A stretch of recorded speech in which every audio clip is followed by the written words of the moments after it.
ನಮಸ್ಕಾರ ವೀಕ್ಷಕರೇ, ಇವತ್ತಿನ ವಿಶೇಷ ಸಂವಾದ ಕಾರ್ಯಕ್ರಮಕ್ಕೆ ಸ್ವಾಗತ. ಇವತ್ತು ಬಹುಶಃ ಕಲಾಸಿರಿ ಅನ್ನುವಂಥ ವೈಭವದ ಸಾಂಸ್ಕೃತಿಕ ಉತ್ಸವಕ್ಕೆ ಸಜ್ಜುಗೊಂಡಿದೆ ಸೂರಜ್ ಇಂಟರ್ನ್ಯಾಷನಲ್ ಸ್ಕೂಲ್, ಸೂರಜ್ ಸಂಸ್ಥೆ. ಸೊ ಏನಿದು ಕಲಾಸಿರಿ? ಬಹುಶಃ ಇದ್ರ ಬಗೆಗೆ ನಾವು ತಿಳಿದುಕೊಳ್ಬೇಕು. ಇವತ್ತು ಬಹುಶಃ ಅದು ಮಂಗಳೂರೇ ಒಂದಷ್ಟು ಕಾತರದಿಂದ ಕಾಯ್ತಾ ಇರುವಂಥ ಒಂದು ಸಾಂಸ್ಕೃತಿಕವಾದಂಥ ಉತ್ಸವ ಕೂಡ ಹೌದು. ಇಲ್ಲಿ ಒಂದಷ್ಟು ಕಾರ್ಯಕ್ರಮ ನಡೀತಾ ಇದೆ. ಈ ಕಾರ್ಯಕ್ರಮವನ್ನು ಆಯೋಜನೆ ಮಾಡುವಂತಹ ಒಂದು ಜವಾಬ್ದಾರಿಯನ್ನು ತೆಗೆದುಕೊಂಡಿರುವಂಥದ್ದು ಸೂರಜ್ ಇಂಟರ್ನ್ಯಾಷನಲ್ ಅನ್ನುವಂಥ ವಿದ್ಯಾಸಂಸ್ಥೆ. ಆ ವಿದ್ಯಾಸಂಸ್ಥೆ ಇದೀಗ ಮತ್ತೆ ಈ ವರ್ಷವೂ ಕೂಡ ಕಲಾಸಿರಿ ಅನ್ನುವಂಥ ಒಂದು ವೈಭವದ ಸಾಂಸ್ಕೃತಿಕ ಕಾರ್ಯಕ್ರಮವನ್ನು ಹಮ್ಮಿಕೊಂಡಿದೆ. ಏನಿದು ಕಲಾಸಿರಿ ಮತ್ತು ಸೂರಜ್ ಇಂಟರ್ನ್ಯಾಷನಲ್ ಸ್ಕೂಲ್ ಮತ್ತು ಬಹುಶಃ ಅದರ ಹಿಂದಿರುವಂಥ ಒಬ್ಬ ಅದನ್ನು ಸಜ್ಜುಗೊಂಡಿಸುವಂಥ ಕಲಾಪೋಷಕ ವ್ಯಕ್ತಿ ಇದ್ದಾರೆ. ಅವರನ್ನು ಕೂಡ ನಾನು ಈ ಸಂದರ್ಭದಲ್ಲಿ ಪರಿಚಯ ಮಾಡ್ತಾ ಇದ್ದೇನೆ. ನಮ್ಮ ಜೊತೆಗಿದ್ದಾರೆ ಸೂರಜ್ ಇಂಟರ್ನ್ಯಾಷನಲ್ ವಿದ್ಯಾಸಂಸ್ಥೆಯ ಆಡಳಿತ ನಿರ್ದೇಶಕರು, ಜೊತೆಗೆ ಸೂರಜ್ ಜ್ಯುವೆಲ್ಲರ್ಸ್ ಮತ್ತು ಇನ್ನಿತರ ಉದ್ಯಮಗಳ ಮಾಲೀಕರು ಕೂಡ ಆಗಿರುವಂಥ ರೊಟೇರಿಯನ್ ಆಗಿರುವಂಥ ಮಂಜುನಾಥ್ ಎಸ್ ರೇವಣ್ಕರ್ ಅವರು ಇದ್ದಾರೆ ನಮ್ಮ ಜೊತೆಗೆ. ಕಾರ್ಯಕ್ರಮಕ್ಕೆ ಸ್ವಾಗತ ಸರ್. ನಮಸ್ಕಾರ ಸರ್. ಬಹಳ ವಿಶೇಷ ಆಗ್ತಾ ಇದೆ ನಿಮ್ಮನ್ನು ನೋಡುವಾಗ. ಒಂದು ಏನೆಂದರೆ, ನಾನು ನಿಮ್ಮ ಬಗ್ಗೆ ತಿಳಿದ ಹಾಗೆ ತಾವು ಸಿವಿಲ್ ಇಂಜಿನಿಯರ್ ಆಗಿದ್ದೀರಿ, ಅದರಲ್ಲಿ ತೊಡಗಿಕೊಂಡಿದ್ದೀರಿ, ಶಿಕ್ಷಣ ಸಂಸ್ಥೆಯನ್ನು ಕಟ್ತೀರಿ, ಜೊತೆಗೆ ಮತ್ತಷ್ಟು ಉದ್ಯಮಗಳನ್ನು ಮಾಡ್ತೀರಿ. ಅದರ ಜೊತೆಗೆ ಆ ಒಂದು ಕ್ಷೇತ್ರದಲ್ಲಿ ಇರುವವರು ಸಾಂಸ್ಕೃತಿಕವಾದಂಥ ಹಬ್ಬ ಅಥವಾ ಕಲೆಗಳ ಬಗೆಗೆ ಒಂದಷ್ಟು ಆಸಕ್ತಿ ಇರುವಂಥದ್ದು ಕೂಡ ಬಹಳ ಆಶ್ಚರ್ಯಕರ. ಇದು ಹೇಗೆ ಬಂತು ಅಂತ ಅನ್ನೋದನ್ನು ಕೇಳಬೇಕು. ಜೊತೆಯಲ್ಲಿ ಈ ವರ್ಷದ ಕಲಾಸಿರಿ ಏನು ನಡೀತಾ ಇದೆ, ಇದರ ಸಿದ್ಧತೆಗಳು ಹೇಗೆ ನಡೀತಾ ಇದ್ವು ಸರ್? ಕೊನೆಗೊಂಡಿದೆಯಾ? ಯಾವ ರೀತಿ ಸಿದ್ಧತೆಗಳಾಗ್ತಾ ಇದೆ ಸರ್? ಈ ಸಲ ಸೂರಜ್ ಕಲಾಸಿರಿ 2018 ಕರಾವಳಿಯ ಕಲಾ ವೈಭವ, ಅದರಲ್ಲಿ 3 ಜಿಲ್ಲೆಗಳನ್ನು ನಾವು ಒಳಗೊಳಿಸಿಕೊಂಡಿದೆ. ಅದರಲ್ಲಿ ಉಡುಪಿ ಜಿಲ್ಲೆ, ಮಂಗಳೂರು ಜಿಲ್ಲೆ ಮತ್ತೆ ಕಾಸರಗೋಡು ಜಿಲ್ಲೆ, ಎಲ್ಲ ಕಲಾಕಾರರನ್ನ ಒಟ್ಟುಗೂಡಿಸುವಂತ ಒಂದು ಕೆಲಸ ಸೂರಜ್ ಕಲಾಸಿರಿ ಮಾಡ್ತಾ ಇದೆ. ಸಾಧಾರಣ 3,000 ಕಲಾವಿದರಿಗೆ ನಮ್ಮಲ್ಲಿಂದ ಪೋಸ್ಟಿಂಗ್ ಹೋಗಿ ಅಲ್ಲಿಂದ ನಮಗೆ ಕಲಾವಿದರ 3,000 ತಂಡಗಳಿಗೆ ನಾವು ಕಲಾವಿದರಿಗೆ ಕಳಿಸಿದ್ವಿ. ಎಲ್ಲರಿಗೆ ಅದರಲ್ಲಿ ಯಾವುದೇ ಭೇದ ಭಾವ ಇಲ್ಲ. ಸಣ್ಣ ಕಲಾವಿದರು, ದೊಡ್ಡ ಕಲಾವಿದರು, ಯಾವುದೇ ಭೇದ ಭಾವ ಇಲ್ಲದೆ, ಅದರಲ್ಲಿ ಯಾವುದೇ ಜಾತಿ ಧರ್ಮ ಇಲ್ಲದೆ ಎಲ್ಲ, ಇವನ್ ಮುಸ್ಲಿಂ ಕಲಾವಿದರು, ಕೊಂಕಣಿ ಕಲಾವಿದರು, ಕ್ರಿಶ್ಚಿಯನ್ಸ್ ಕಲಾವಿದರಿಗೆ, ಹಿಂದೂ ಕಲಾವಿದರು, ಎಲ್ಲ ಜಾತಿಗಳನ್ನು ಒಳಗೊಂಡಂತಹ ಒಂದು ಸೂರಜ್ ಕಲಾಸಿರಿ 2018 ಭಾರಿ ವಿಜೃಂಭಣೆಯಿಂದ ನಾವು ಈಗ ಸಿದ್ಧತೆಗೊಳ್ತಾ ಇದೆ. ಆ ಸಿದ್ಧತೆ ನೋಡಿದರೆ ನಮಗೆ ಆಶ್ಚರ್ಯ ಆಗ್ತಾ ಇದೆ. ಎಲ್ಲ ಕಲಾವಿದರು ಯಾವಾಗ ಸೂರಜ್ ಕಲಾಸಿರಿ ನೋಡ್ಬೇಕು ಅನ್ನುವಂಥ ತವಕದಲ್ಲಿ ಹಮ್ಮಿಕೊಂಡಿದ್ದಾರೆ. ಸೂರಜ್ ಕಲಾಸಿರಿ ನೋಡಿ ಒಂದು ಜನ್ಮ ಸಾರ್ಥಕ ಆಗುವಂತ ಒಂದು ಸ್ಥಿತಿಯಲ್ಲಿ ಸೂರಜ್ ಕಲಾಸಿರಿ ಇವತ್ತು ಬೆಳೀತಾ ಇದೆ ಅಂತ ಹೇಳಿದ್ದು 2ನೇ ವರ್ಷಕ್ಕೆ ನಾವು ಪಾದಾರ್ಪಣೆ ಮಾಡ್ತಾ ಇದ್ದೇವೆ.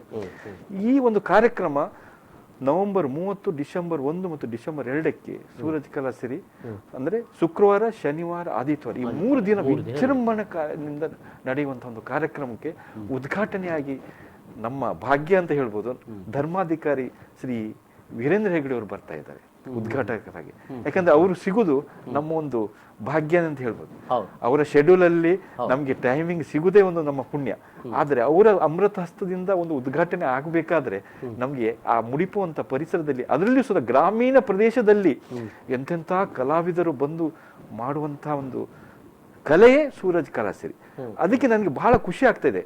ಒಂದು ಸರಿ ನಾವು ಕೇಳ್ಬೇಕು ಸರ್, ಈ ನಡುವೆ ನಾನು ಕಳೆದ ಬಾರಿ ತಾವು ಕರ್ನಾಟಕದ ಜನಪದ ಕಲೆಗಳು ಅಂತ ಕರ್ನಾಟಕ ಸಮಗ್ರ ಭಾರತಿ ಸಂಸ್ಕೃತಿ ದರ್ಶನ ಅಡಿಯಲ್ಲಿ ಎಲ್ಲಾ ಜಿಲ್ಲೆಗಳ ಕಲೆಗಳನ್ನು ನಾವು ತಂದದ್ದು. ಕೊಡಗು ಜಿಲ್ಲೆ, ಬೀದರ್ ಜಿಲ್ಲೆ, ಹಾವೇರಿ ಜಿಲ್ಲೆ, ಅಲ್ಲಿ ಕಲೆಯ ಸಂಸ್ಕೃತಿಯನ್ನು ನಾವು ಬಿಂಬಿಸಿದ್ವಿ. ಈ ಸಲ ನಮ್ಮ ಗ್ರಾಮೀಣ ಪ್ರದೇಶ ಜನರಿಗೆ, ಸರ್ ನಮ್ಗೆ ಈ ಸಲ ಒಂದು ಸೂರಜ್ ಕಲಾಸಿರಿಗೆ ನಮ್ಮ ಜಿಲ್ಲೆಗೆ ಪ್ರಾತಿನಿಧ್ಯ ಕೊಡಿ, ನಮ್ಮ ಜಿಲ್ಲೆಯ ಕಲೆಗಳನ್ನ ನೀವು ಜನರಿಗೆ ತೋರಿಸುವಂತ ಒಂದು ಕೆಲಸ, ಕರಾವಳಿಯ ಕಲೆ ಸಂಸ್ಕೃತಿಯನ್ನು ಹಮ್ಮಿಕೊಳ್ಳಿ ಅಂತ ಹೇಳಿದಾಗ ನಾವು ಭಾರಿ ಖುಷಿಯಿಂದ, ಯಾಕೆ ನಮ್ಮೊಂದು ಖುಷಿ ಸಂಗತಿ ಏನಂದ್ರೆ ಕರಾವಳಿಯ ಕಲಾವಿದರು ಬಹಳ ಅದ್ಭುತ ಕಲಾವಿದರು. ಯಾಕಂದ್ರೆ ನಾವು ಒಂದ್ಸರಿ ಇನ್ವಿಟೇಷನ್, ಒಂದು ಮನವಿ ಕಳಿಸಿದ ತಕ್ಷಣ ಎಷ್ಟು ಕಲಾವಿದರು ಅವರ ಕಲೆಗಳನ್ನು ಕಳಿಸಿದ, ನಮ್ಗೆ ಸಿಲೆಕ್ಷನ್ ಮಾಡುವಂತ ಪರಿಸ್ಥಿತಿಯಲ್ಲಿ ಬಹಳ ಕಷ್ಟ ಇತ್ತು. 3 ಜಡ್ಜ್ಗಳನ್ನ ಇಟ್ಕೊಂಡು ಅದನ್ನು ಸಿಲೆಕ್ಷನ್ ಮಾಡುವಂತ ಒಂದು ಪರಿಸ್ಥಿತಿಯಲ್ಲಿ ನಮ್ಗೆ ನಮ್ಮ ಟೈಮ್ದ ಪರಿಮಿತಿಯಲ್ಲಿ 3 ದಿನದ ಪರಿಮಿತಿಯಲ್ಲಿ ನಾವು ಮಾಡಬೇಕು ಅಂಥ ಒಂದು ಕಲೆಗಳನ್ನು ಸೆಲೆಕ್ಷನ್ ಮಾಡುವಂತ ಒಂದು ಶಕ್ತಿ ಸೂರಜ್ ಕಲಾಸಿರಿ ಮಾಡ್ತಾರೆ. ಸೊ 3 ದಿನದ ಅವಧಿಯಲ್ಲಿ ಉಭಯ ಅಂದ್ರೆ ಕಾಸರಗೋಡು, ದಕ್ಷಿಣ ಕನ್ನಡ ಮತ್ತು ಉಡುಪಿ ಜಿಲ್ಲೆಯ ಕಲಾವಿದರು ಬಂದು ಅಲ್ಲಿ ಅವರ ಸಾಂಸ್ಕೃತಿಕ ಮತ್ತು ಕಾರ್ಯಕ್ರಮಗಳ ಪ್ರದರ್ಶನವನ್ನು ಮಾಡ್ತಾ ಇದ್ದಾರೆ. ಸಾಧಾರಣ ಎಷ್ಟು ತಂಡಗಳು ಬರ್ತಾರೆ ಸರ್? ಅಂದಾಜು ಒಂದು ಕಲಾವಿದರು ಸಾಧಾರಣ ಕಲಾವಿದರ ತಂಡ ಸಾಧಾರಣ ಈಗ 320 ಕಲಾವಿದರು ಭಾಗವಹಿಸ್ತಾ ಇದ್ದಾರೆ. 320 ಕಲಾವಿದರು. ಅದರಲ್ಲಿ ಸುಧಾ ಎಲ್ಲ ಜಾತಿಗಳು ಮತ್ತು ಒಂದು ಕಲೆಗಿಂತ ಒಂದು ಕಲೆ ಬಹಳ ಮಹತ್ವವಾದದ್ದು. ಮೊದಲನೇ ದಿನ ನಾವು ಯಕ್ಷಗಾನ ನಾಟ್ಯ ವೈಭವ ಅಂತ ಹೇಳಿ ಪಟ್ಲವರ ಕಾರ್ಯಕ್ರಮ, ಅದನ್ನ ಜನ ಈಗಲೇ ಮನೆಯಲ್ಲಿ ಹೇಳ್ಕೊಳ್ತಾ ಇದ್ದಾರೆ. ಪಟ್ಲವರ ಕಾರ್ಯಕ್ರಮ ಮುಡಿಪುನಲ್ಲಿ ಆಗ್ತಾ ಇದೆಯಾ, ನಮಗೆ ಬಹಳ ಖುಷಿ.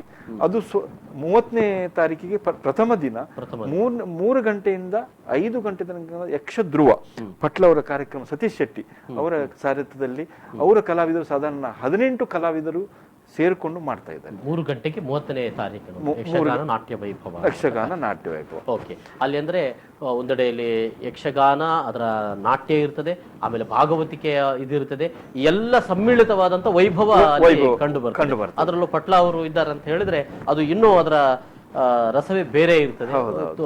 ಜನರಿಗೊಂದು ತುಂಬಾ ಖುಷಿಯ ಸಂಗತಿ.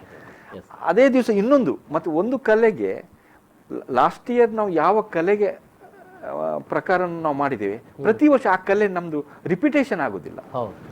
ಈ ಸಲ ಕಲಾಗಾರ ಇದ್ದವರು ಮತ್ತೆ ಬರೋ ವರ್ಷ ಈ ಕಲಾವಿದರಿಗೆ ಬರುದಿಲ್ಲ, ಬೇರೆ ಕಲಾವಿದರಿಗೆ ಸಹ ನಾವು ಭಾಗವಹಿಸ. ಈ ಸಲ 2ನೇ ಕಾರ್ಯಕ್ರಮ ಭರತನಾಟ್ಯ, ನಮ್ಮ ಉಳ್ಳಾಲದ ಮೋಹನ್ ಕುಮಾರ್ ಅವರ ಸಾರಥ್ಯದಲ್ಲಿ ಭರತನಾಟ್ಯ ನೃತ್ಯ ಗುರುಗಳ ಶ್ರೀ ಉಳ್ಳಾಲ್ ಮೋಹನ್ ಕುಮಾರ್ ಹಾಗೂ ಶ್ರೀಮತಿ ರಾಜಶ್ರೀ ಸಣೆ ಅವರಿಂದ ಒಂದು ಭರತನಾಟ್ಯ, ಅದು ಸುಧಾ ಬಹಳ ಖುಷಿಯಿಂದ ಅವರು ಒಪ್ಪಿಕೊಂಡು ಬಹಳ ಒಳ್ಳೆ ಕಾರ್ಯಕ್ರಮ ಮಾಡ್ತಾ ಇದ್ದಾರೆ. ಹಾಗೆ 3ನೇ ಕ್ರಮಾಂಕ ಸುಗಮ ಸಂಗೀತ, ನಮ್ಮ ಮೈಮ್ ರಾಮದಾಸ್ ಅವರಿಂದ. ಅವರು ನಮ್ಗೆ ಬರುವುದೇ ಒಂದು ದೊಡ್ಡ ಭಾಗ್ಯ. ಸರ್ ನಾನೇ ಅಂತ ಹೇಳಿಬಿಡಿ ಸರ್, ಮೈಮ್ ರಾಮದಾಸ್ ಅವರು ಎದುರಲ್ಲಿ ಇದ್ದಾರೆ. ಯಾಕಂದ್ರೆ ಅವರ ಕಲಾವಿದರ ತಂಡ ದೊಡ್ಡ ತಂಡ ನಮ್ಗೆ ಬರ್ತಾ ಇದೆ. ಅಂತ ಒಂದು ಭಾಗ್ಯ ಸುಧಾ ನಮ್ಗೆ ಮುಡಿಪುವಿನಲ್ಲಿ ತುಳು ಮತ್ತು ಕನ್ನಡ ಹಾಡು ರಸಮರ ಸಂಗೀತ ಅವರ ಬಳಗದವರಿಂದ ಮಾಡುವಂತ ಕಾರ್ಯಕ್ರಮ. ಮುಂಚಿನ ದಿನ ಡಾಕ್ಟರ್ ಡಿ ವೀರೇಂದ್ರ ಹೆಗಡೆ ಅವರು ಉದ್ಘಾಟನೆ ಮಾಡಿ, ಆಮೇಲೆ ಯುಟಿ ಖಾದರ್ ಅವರು ಉಪಸ್ಥಿತರಿರ್ತಾರೆ ಹಾಗೂ ನ್ಯಾಯಮೂರ್ತಿ ಸಂತೋಷ್ ಹೆಗ್ಡೆ ಅವರು. ಸೊ ಇಲ್ಲಿ ಯುಟಿ ಖಾದರ್ ಅವರು ಗೌರವಾಧ್ಯಕ್ಷರಾಗಿದ್ದಾರೆ. ಹೌದೌದು, ಕಳೆದ ವರ್ಷ ಕೂಡ ಇತ್ತು. ಬಹುಶಃ ಬಹಳ ಅವರು ಸಕ್ರಿಯರಾಗಿ ಒಂದು ಉತ್ಸವದಲ್ಲಿ ಮಾಡ್ತಾ ಇದ್ದಾರೆ. ಯಾಕಂದ್ರೆ ನಿನ್ನೆ ಸುಧಾ ಕ್ಯಾಬಿನೆಟ್ ನಲ್ಲಿ ಚೀಫ್ ಮಿನಿಸ್ಟರ್ ನಾವು ಯುಟಿ ಖಾದರ್ ನಾವು ಒಟ್ಟಿಗೆ ಭೇಟಿಯಾಗಿ ಅವರು ಸುಧಾ ಬರ್ತಾ ಇದ್ದಾರೆ. ಮತ್ತೆ ಯುಟಿ ಖಾದರ್ ಅವರು ಬಹಳ ಸಕ್ರಿಯ ರಾಜಕಾರಣಿ. ಯಾವ ಕೆಲಸದಲ್ಲಿ ಇಲ್ಲ ಅಂತ ಹೇಳುವಂತ ವಿಷಯ ಇಲ್ಲ. ಎನಿ ಮೂಮೆಂಟ್ಸ್ ನಮ್ಮ ಸೂರಜ್ ಕಲಾಸಿರಿ ಆಕ್ಚುಲಿ ಇನ್ವಿಟೇಷನ್ ಉದ್ಘಾಟನೆ ಮಾಡಿದ ಸುಧಾ ಯುಟಿ ಖಾದರ್ ಅವರು, ಅದು ಸುಧಾ ಸರ್ಕ್ಯೂಟ್ ಹೌಸ್ ನಲ್ಲಿ. ಇಂತಹ ಭಾಗ್ಯ ಈ ಸೂರಜ್ ಕಲಾಸಿರಿಗೆ ಸಿಕ್ಕಿದೆ. ಹಾಗೆ ಡಾಕ್ಟರ್ ಜಯಮಾಲ ಸಂಸ್ಕೃತಿ ಇಲಾಖೆಯ ಮಿನಿಸ್ಟರ್ ಬರ್ತಾ ಇದ್ದಾರೆ. ಹಾಗೆ ನ್ಯಾಯಮೂರ್ತಿ ಜಸ್ಟಿಸ್ ಸಂತೋಷ್ ಹೆಗ್ಡೆ ಅವರು ಬರ್ತಾ ಇದ್ದಾರೆ. ಅವರು ಶಿಕ್ಷಣಕ್ಕೆ ಮತ್ತು ಕಲೆಗೆ ಏನು ಸಂಬಂಧ ಮತ್ತೆ ಈಗಿನ ಮಕ್ಕಳು ಯಾವ ರೀತಿಯಾಗಿ ಬೆಳಿಬೇಕು ಅನ್ನುವಂತ ಒಂದು ವಿಚಾರಗೋಷ್ಠಿಯನ್ನು ಅವರು ಮಾಡಲಿದ್ದಾರೆ. ಅದು ವೆರಿ ಇಂಪಾರ್ಟೆಂಟ್. ಅದೇ 30ನೇ ತಾರೀಕಿಗೆ ಇವರೆಲ್ಲ ಗೆಸ್ಟ್ ಆಗಿದ್ದಾರೆ. 30ನೇ ತಾರೀಕಿಗೆ ಈಗಿನ ಮಕ್ಕಳನ್ನ ಜೀವನ ಯಾವ ರೀತಿಯಾಗಿ ನಾವು ಬೆಳೆಸ್ಕೋಬೇಕು, ಮುಂದಿನ ಪೀಳಿಗೆ ನಾವು ಯಾವ ರೀತಿಯಾಗಿ, ಅವರು 1200 ಶಾಲೆಗೆ ಭೇಟಿ ಕೊಟ್ಟಿದ್ದಾರೆ ಈಗಾಗಲೇ. ಇದು 1201ನೇ ಶಾಲೆಗೆ ನಾಡ್ದು 30ನೇ ತಾರೀಕಿಗೆ ನಮ್ಮ ಶಾಲೆಗೆ ಭೇಟಿ ಕೊಡ್ತಾ ಇದ್ದಾರೆ. ಅದು ಸೂರಜ್ ಕಲಾಸಿರಿ ಈ ಒಂದು ಸುಸಂದರ್ಭದಲ್ಲಿ. ಹೀಗಾಗಿ ಪೋಷಕರು ಅದು ಸಹ ಕಾತಿರ್ತಾ ಇದ್ದಾರೆ.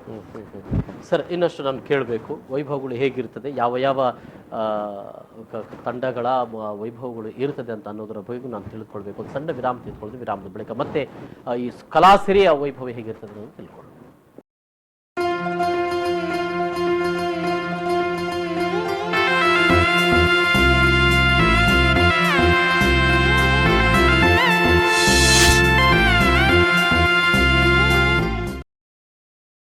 ಕಲಾಸಿರಿಗೆ ಸಜ್ಜಾಗಿದೆ ಸೂರಜ್ ಇಂಟರ್ನ್ಯಾಷನಲ್ ವಿದ್ಯಾಸಂಸ್ಥೆ. ದ್ವಿತೀಯ ವರ್ಷದ ಸೂರಜ್ ಕಲಾಸಿರಿ ಹಬ್ಬ ನಡೀತಾ ಇರುವಂಥದ್ದು ಮಂಗಳೂರಿನ ಮುಡಿಪುವಿನಲ್ಲಿ. ಮಂಗಳೂರು ವಿಧಾನಸಭಾ ಕ್ಷೇತ್ರ ವ್ಯಾಪ್ತಿಯಲ್ಲಿ ಇರುವಂಥ ಒಂದು ಪ್ರದೇಶ. ನೀವು ತೊಕ್ಕೊಟ್ಟು ಇಂದ ಕೊಣಾಜೆಗೆ ಬರ್ತದೆ, ಕೊಣಾಜೆಯಿಂದ ಮುಡಿಪಿಗೆ ಹೋಗಲಿಕ್ಕೆ ಸಾಧ್ಯತೆ ಇದೆ. ಆ ಬದಿಯಿಂದ ಬಂಟ್ವಾಳವಾಗಿ ಅಂದರೆ ಮೆಲ್ಕಾರುವಿನಿಂದ ಉಡುಪಿಗೂ ಕೂಡ ಬರಬಹುದಾಗಿದೆ. ನವೆಂಬರ್ 30, ಡಿಸೆಂಬರ್ 1 ಮತ್ತು 2 ಅಂದರೆ ಶುಕ್ರವಾರ, ಶನಿವಾರ, ಭಾನುವಾರ 3 ದಿನಗಳ ಅದ್ಧೂರಿಯ ಸಾಂಸ್ಕೃತಿಕ ವೈಭವ ಕಾರ್ಯಕ್ರಮ ನಡೀತದೆ. ಈಗಾಗಲೇ ಸಂಸ್ಥೆಯ ಅಧ್ಯಕ್ಷರು ಮಂಜುನಾಥ್ ಎಸ್ ರೇವಣ್ಕರ್ ಅವರು ನಮ್ಮ ಜೊತೆಗೆ ಹೇಳ್ತಾ ಇದ್ರು. ವೀರೇಂದ್ರ ಹೆಗ್ಡೆ ಅವರು ಉದ್ಘಾಟನೆ ಮಾಡ್ತಾ ಇದ್ದಾರೆ. ಸೊ ವೀರೇಂದ್ರ ಹೆಗ್ಡೆ ಅವರು ಉದ್ಘಾಟನೆಗೆ ಬರ್ತಾರಂತೆ ಅನ್ನುವಂಥದ್ದೇ ಬಹಳ ವಿಶೇಷವಾದದ್ದು. ಹಾಗಾಗಿ ಆ ಕಾರ್ಯಕ್ರಮದ ಮಹತ್ವ ಏನು ಅಂತಲೂ ಕೂಡ ನಮಗೆ ಗೊತ್ತಾಗ್ತದೆ. ಇನ್ನಷ್ಟು ಮಾತಾಡೋಣ ಸರ್. ಇಲ್ಲಿ ಸರ್ವಾಧ್ಯಕ್ಷರು ಅಂತ ನೀವು ಇಟ್ಕೊಂಡಿರ್ತೀರಿ, ಕಳೆದ ಬಾರಿ ಕೂಡ ಇತ್ತು ಅಂತ.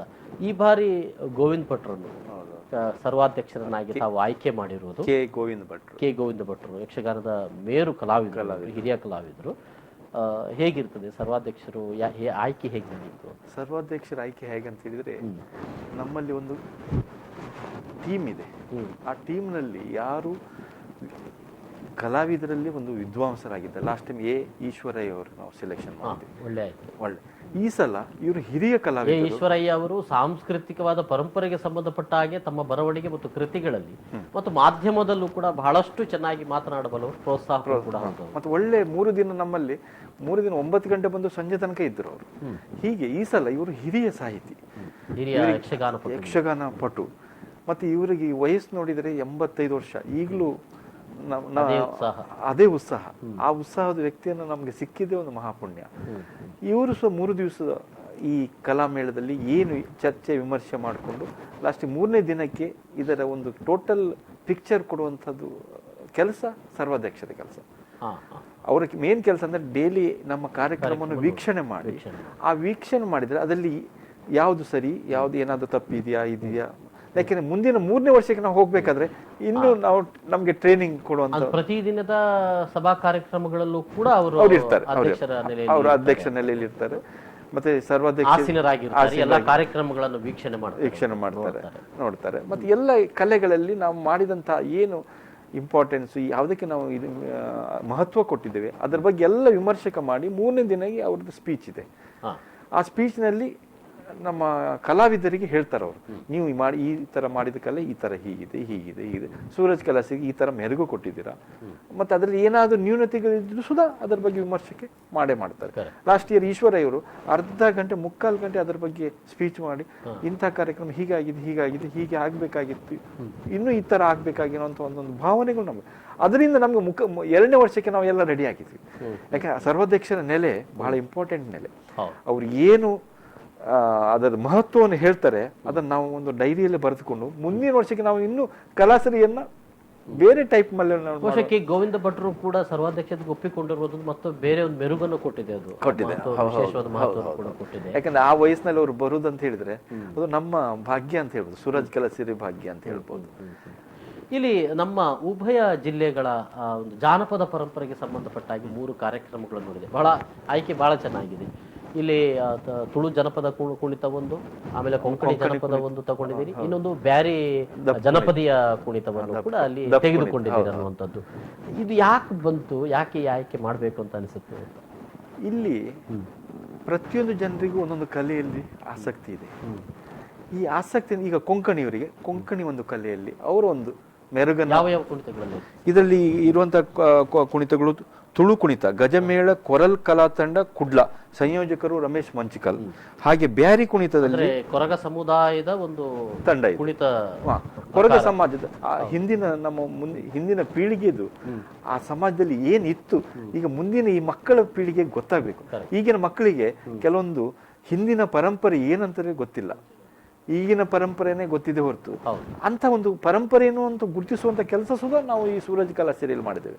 ಹಾಗೆ ಬ್ಯಾರಿ ಕುಣಿತದಲ್ಲಿ ದಫ್ ಕುಣಿತ, ಅವರಿಗೆ ಮುಸ್ಲಿಮರಲ್ಲಿ ದಫ್ ಕುಣಿತ ಅಂದ್ರೆ ಭಾರಿ ಇಷ್ಟ ಅವರಿಗೆ. ನಾವು ಲಾಸ್ಟ್ ಟೈಮ್ ಒಪ್ಪನೆ ನೃತ್ಯ ಅಂತ ಮಾಡಿದ್ದು.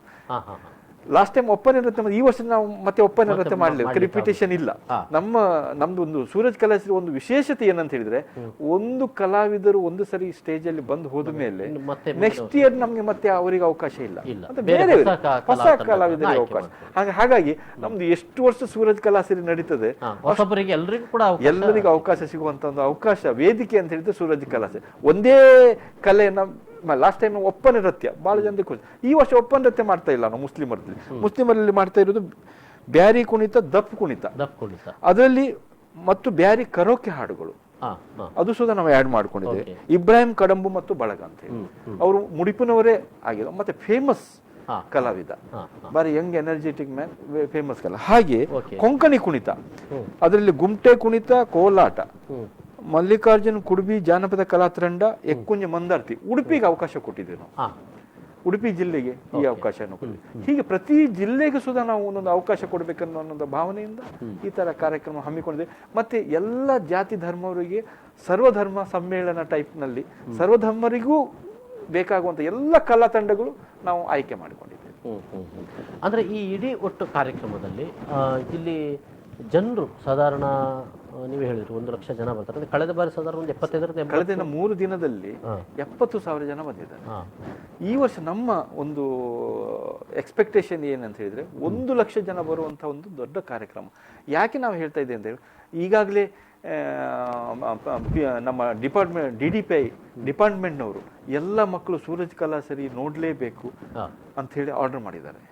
ಅಂದ್ರೆ ಮಕ್ಕಳಿಗೂ ಎಲ್ಲ ಸರ್ಕಾರಿ ಶಾಲೆ ಮತ್ತೆ ಪ್ರೈವೇಟ್ ಶಾಲೆ, ಯಾಕಂದ್ರೆ ಇದು ಎಲ್ಲ ಮಕ್ಕಳಿಗೂ ಒಂದು ಉತ್ಸಾಹ ಪೂರಿತ ಒಂದು ಸೂರಜ್ ಕಲಾ ಸರಿ ಆಗ್ತಾ ಇದೆ. ಸಾಧಾರಣ ಒಂದು ಆಸನಗಳು ಎಲ್ಲ ಎಷ್ಟು ಇರ್ತದೆ, ಎಷ್ಟು ಜನರು ಕೂತ್ಕೊಳ್ಬಹುದಾಗಿದೆ ಕಾರ್ಯಕ್ರಮ? ಸಾಧಾರಣ ಒಂದು 10,000 ಆಸನಗಳು ಇದ್ದೇ ಇರ್ತದೆ. ಮತ್ತೆ ನಮ್ಮ ಮಕ್ಕಳಿಗೆಲ್ಲ ಬೇರೆ ಬೇರೆ ಸ್ಥಳದಲ್ಲಿ ಕೂತ್ಕೊಳ್ಳುವಂತ ವ್ಯವಸ್ಥೆ ಮಾಡಿದ್ದೇವೆ. ಈಗಾಗಲೇ ಜಿಲ್ಲಾಡಳಿತ ಅದಕ್ಕೆ ಸಜ್ಜಾಗಿ ಕೆಲಸ ಮಾಡ್ತಾ ಇದೆ. ಆಲ್ರೆಡಿ ಪೊಲೀಸ್ ಡಿಪಾರ್ಟ್ಮೆಂಟ್ ಅವರು ಇವತ್ತು ಬಂದು ಎಲ್ಲ ಚೆಕಿಂಗ್ ಮಾಡಿ ಹೋದ್ರು. ಎಲ್ಲವನ್ನು ಒಂದು ವ್ಯವಸ್ಥಿತ. ಮತ್ತೆ ನಮ್ದು ಸೂರಜ್ ಕಲಾಸ ಒಂದು ದೊಡ್ಡ ವಿಶೇಷತೆ ಏನಂದ್ರೆ ಕರೆಕ್ಟ್ ಟೈಮಿಂಗ್ ಸ್ಟಾರ್ಟ್ ಆಗ್ತದೆ, ಕರೆಕ್ಟ್ ಟೈಮಿಂಗ್ ನಾವು 5 ಗಂಟೆ ಮಾಡಿದ್ದೇವೆ. ಎಲ್ಲ ಜನರಿಗೆ ಭಾರಿ ಮೆಚ್ಚುಗೆ. ಯಾಕಂದ್ರೆ ಕೆಲವೊಂದು ಕಾರ್ಯಕ್ರಮ 5 ಗಂಟೆ ಕಾರ್ಯಕ್ರಮ ಅಂದ್ರೆ 6 ಗಂಟೆ ಕಾರ್ಯಕ್ರಮ ಸ್ಟಾರ್ಟ್ ಮಾಡೋದಲ್ಲ. 5 ಗಂಟೆ ಅಂದ್ರೆ ಕರೆಕ್ಟ್ ಶಾರ್ಪ್ 5 ಗಂಟೆ ಸ್ಟಾರ್ಟ್ ಆಗ್ತದೆ, 6 ಗಂಟೆಗೆ ಮುಗೀತದೆ. ಇವನ್ನ ಸಭಾ ಕಾರ್ಯಕ್ರಮ ಅಷ್ಟೇ ಲಿಮಿಟೆಡ್ ಮಾಡಿದ್ದೇವೆ. ಸಭಾ ಕಾರ್ಯಕ್ರಮದಲ್ಲಿ ಜಾಸ್ತಿ ಮಾತಾಡ್ಲಿಕ್ಕೆ ಯಾರಿಗೂ ಅವಕಾಶ ಇಲ್ಲ. 2 ನಿಮಿಷ 3 ನಿಮಿಷ. ಇವನ್ ನಮ್ಮ ಆ ದಿವಸ 2ನೇ ದಿನ ಸೂರಜ್ ಸಾಧನಾ ಪ್ರಶಸ್ತಿ ನಾವು ಕೊಡ್ಲಿಕ್ಕೆ ಇಚ್ಛೆ ಪಟ್ಟಿದ್ದೇವೆ. ಯಾರು ಅವರವರ ಸಾಧನಾ ಪ್ರಶಸ್ತಿಯನ್ನು ಪಡೆಯಬಹುದು. ಸೂರಜ್ ಸಾಧನಾ ಪ್ರಶಸ್ತಿಯಲ್ಲಿ ಸದಾನಂದ ಶೆಟ್ಟರು, ಶ್ರೀದೇವಿ ಎಜುಕೇಶನ್ ಟ್ರಸ್ಟ್, ಕ್ರೀಡಾ ಪೋಷಕರು ಮತ್ತೆ ಎಲ್ಲ ಸಾಮಾಜಿಕ ಕೆಲಸದಲ್ಲಿ ಮುಂದಾಳು ಅವ್ರು ನಮ್ಗೆ ಸಿಕ್ಕಿದ್ದು ಸಹ ಒಂದು ದೊಡ್ಡ ಭಾಗ್ಯ. ಹಾಗೆ ಎಂ ಸುರೇಶ್ಚಂದ್ರ ಶೆಟ್ಟಿ, ರಾಷ್ಟ್ರೀಯ ಉಪಾಧ್ಯಕ್ಷರು ಹಾಗೂ ರಾಜ್ಯಾಧ್ಯಕ್ಷರು ಹಿಂದೂ ಕಾರ್ಮಿಕ ಸಂಘದ ಮುಖಂಡರು, ಅವರಿಗೆ ಆಯ್ಕೆ ಮಾಡಿದ್ದೇವೆ. PP ಹೆಗ್ಡೆ ಅಡ್ವೊಕೇಟ್, ಅಧ್ಯಕ್ಷರು ಕರ್ನಾಟಕ ರಾಜ್ಯ ವಕೀಲರ ಸಂಘ, ಅವರು ಹೈಕೋರ್ಟ್ ಸುಪ್ರೀಂ ಕೋರ್ಟ್ ಎಲ್ಲದರಲ್ಲಿಯೂ ಎತ್ತಿದ ಕೈ, ಅವರಿಗೆ ನಾವು ಆಯ್ಕೆ ಮಾಡಿದ್ದೇವೆ. ಹಾಗೆ ಡಾಕ್ಟರ್ M ಅಣ್ಣಯ್ಯ ಕುಲಾಲ್, ಉಳ್ತೂರು, ಅಧ್ಯಕ್ಷರು ಕನ್ನಡ ಕಟ್ಟೆ ಮಂಗಳೂರು, ಅವರು ಯಾವ ಚಳವಳಿಯಲ್ಲೂ ಇಲ್ಲ ಅಂತಿಲ್ಲ, ಎಲ್ಲ ಚಳವಳಿಯಲ್ಲಿ ಮುಂದಾಳತ್ವ ತಗೊಂಡು ಕೆಲಸ ಮಾಡಿದವರು ಡಾಕ್ಟರ್ M ಅಣ್ಣಯ್ಯ ಕುಲಾಲ್. ಹಾಗೆ ವಿನೋದ್ K ಜಾನ್ ಅಂತ ಹೇಳಿ, ಅವರು MD Mangaluru institute of fire safety engineering, ಅವ್ರದ್ದು 140 ಶಾಖೆಗಳಿದೆ. ಅಂಥವ್ರನ್ನು ಸುಧಾ ನಾವು ಆಯ್ಕೆ ಮಾಡಿದ್ದೇವೆ. ಹಾಗೆ ಇನ್ನೊಬ್ಬರು CS ಶಾಂತಾರಾಮ್ ಶೆಟ್ಟಿ, ಅವರು chairman of Indian red cross society. ಈ ಬ್ಲಡ್ ನಲ್ಲಿ ಎಷ್ಟು ಜನರಿಗೆ ಅನುಕೂಲ ಆಗಬೇಕು, ನಮ್ಮಲ್ಲಿ ಈಗ ನಾವು ಸೆಲೆಕ್ಷನ್ ಮಾಡಿದ್ವಿ, ಯೋಗ್ಯ ವ್ಯಕ್ತಿಗಳನ್ನೇ ಸೆಲೆಕ್ಷನ್ ಮಾಡಿದ್ದೇವೆ. ಹಾಗೆ ಶ್ರೀಮತಿ ರೇವತಿ ಸನಿಲ್, ಕೌನ್ಸಿಲರ್ ಬ್ರಹ್ಮಕುಮಾರಿಸ್ ಮಂಗಳೂರು, ಅವರು ಫ್ರೀಯಾಗಿ ಜನರನ್ನ ಒಂದು ಕೌನ್ಸಿಲಿಂಗ್ ಮಾಡಿ ಜನರ ಮನಸ್ಸಿನಲ್ಲಿ ಏನಾದರೂ ಬೇಸರ ಇದ್ರೆ ಅದನ್ನ ಸರಿಪಡಿಸುವಂತ ಕೆಲಸ ಅವ್ರು ಮಾಡ್ತಾ ಇದ್ದಾರೆ. ಹಾಗೆ ಪ್ರಭಾ ನಾರಾಯಣ್ ಸೋಣ, ಅವರು ಸಮಾಜ ಸೇವೆಗೆ ಮುಂಬೈನಲ್ಲಿ ಒಳ್ಳೆ ಕೆಲಸ ಮಾಡ್ತಾ ಇದ್ದಾರೆ. ಹಾಗೆ ಡಾಕ್ಟರ್ ಇಂದುಮತಿ ದೇವದಾಸ್ ಮಲ್ಯ, ಅವರು ಜನರಲ್ ಫಿಸಿಷಿಯನ್ ಗೈನಕಾಲಜಿಸ್ಟ್. ಹಾಗೆ CASS Naik, senior chartered accountant. ಇವರೆಲ್ಲ ಸಮಾಜದಲ್ಲಿ ಎಲ್ಲರೂ ಕೂಡ ಆಯಾಯ ಕ್ಷೇತ್ರಗಳಲ್ಲಿ ಅಗ್ರಗಣ್ಯರಂತ ಹೇಳಬೇಕಾಗಿದೆ. ಬಹುಶಃ ಅಂತವರನ್ನೇ ಆಯ್ಕೆ ಮಾಡಿದ್ರು ಈ ಬಾರಿಯ ಸೂರಜ್ ಸಾಧನಾ ಪ್ರಶಸ್ತಿಗೆ. ಒಂದು ಸಣ್ಣ ವಿರಾಮ ತೆಗೆದುಕೊಳ್ಬೇಕು ಸರ್. ವಿರಾಮದ ಬಳಿಕ ಮತ್ತೆ ಈ ಸಂವಾದ.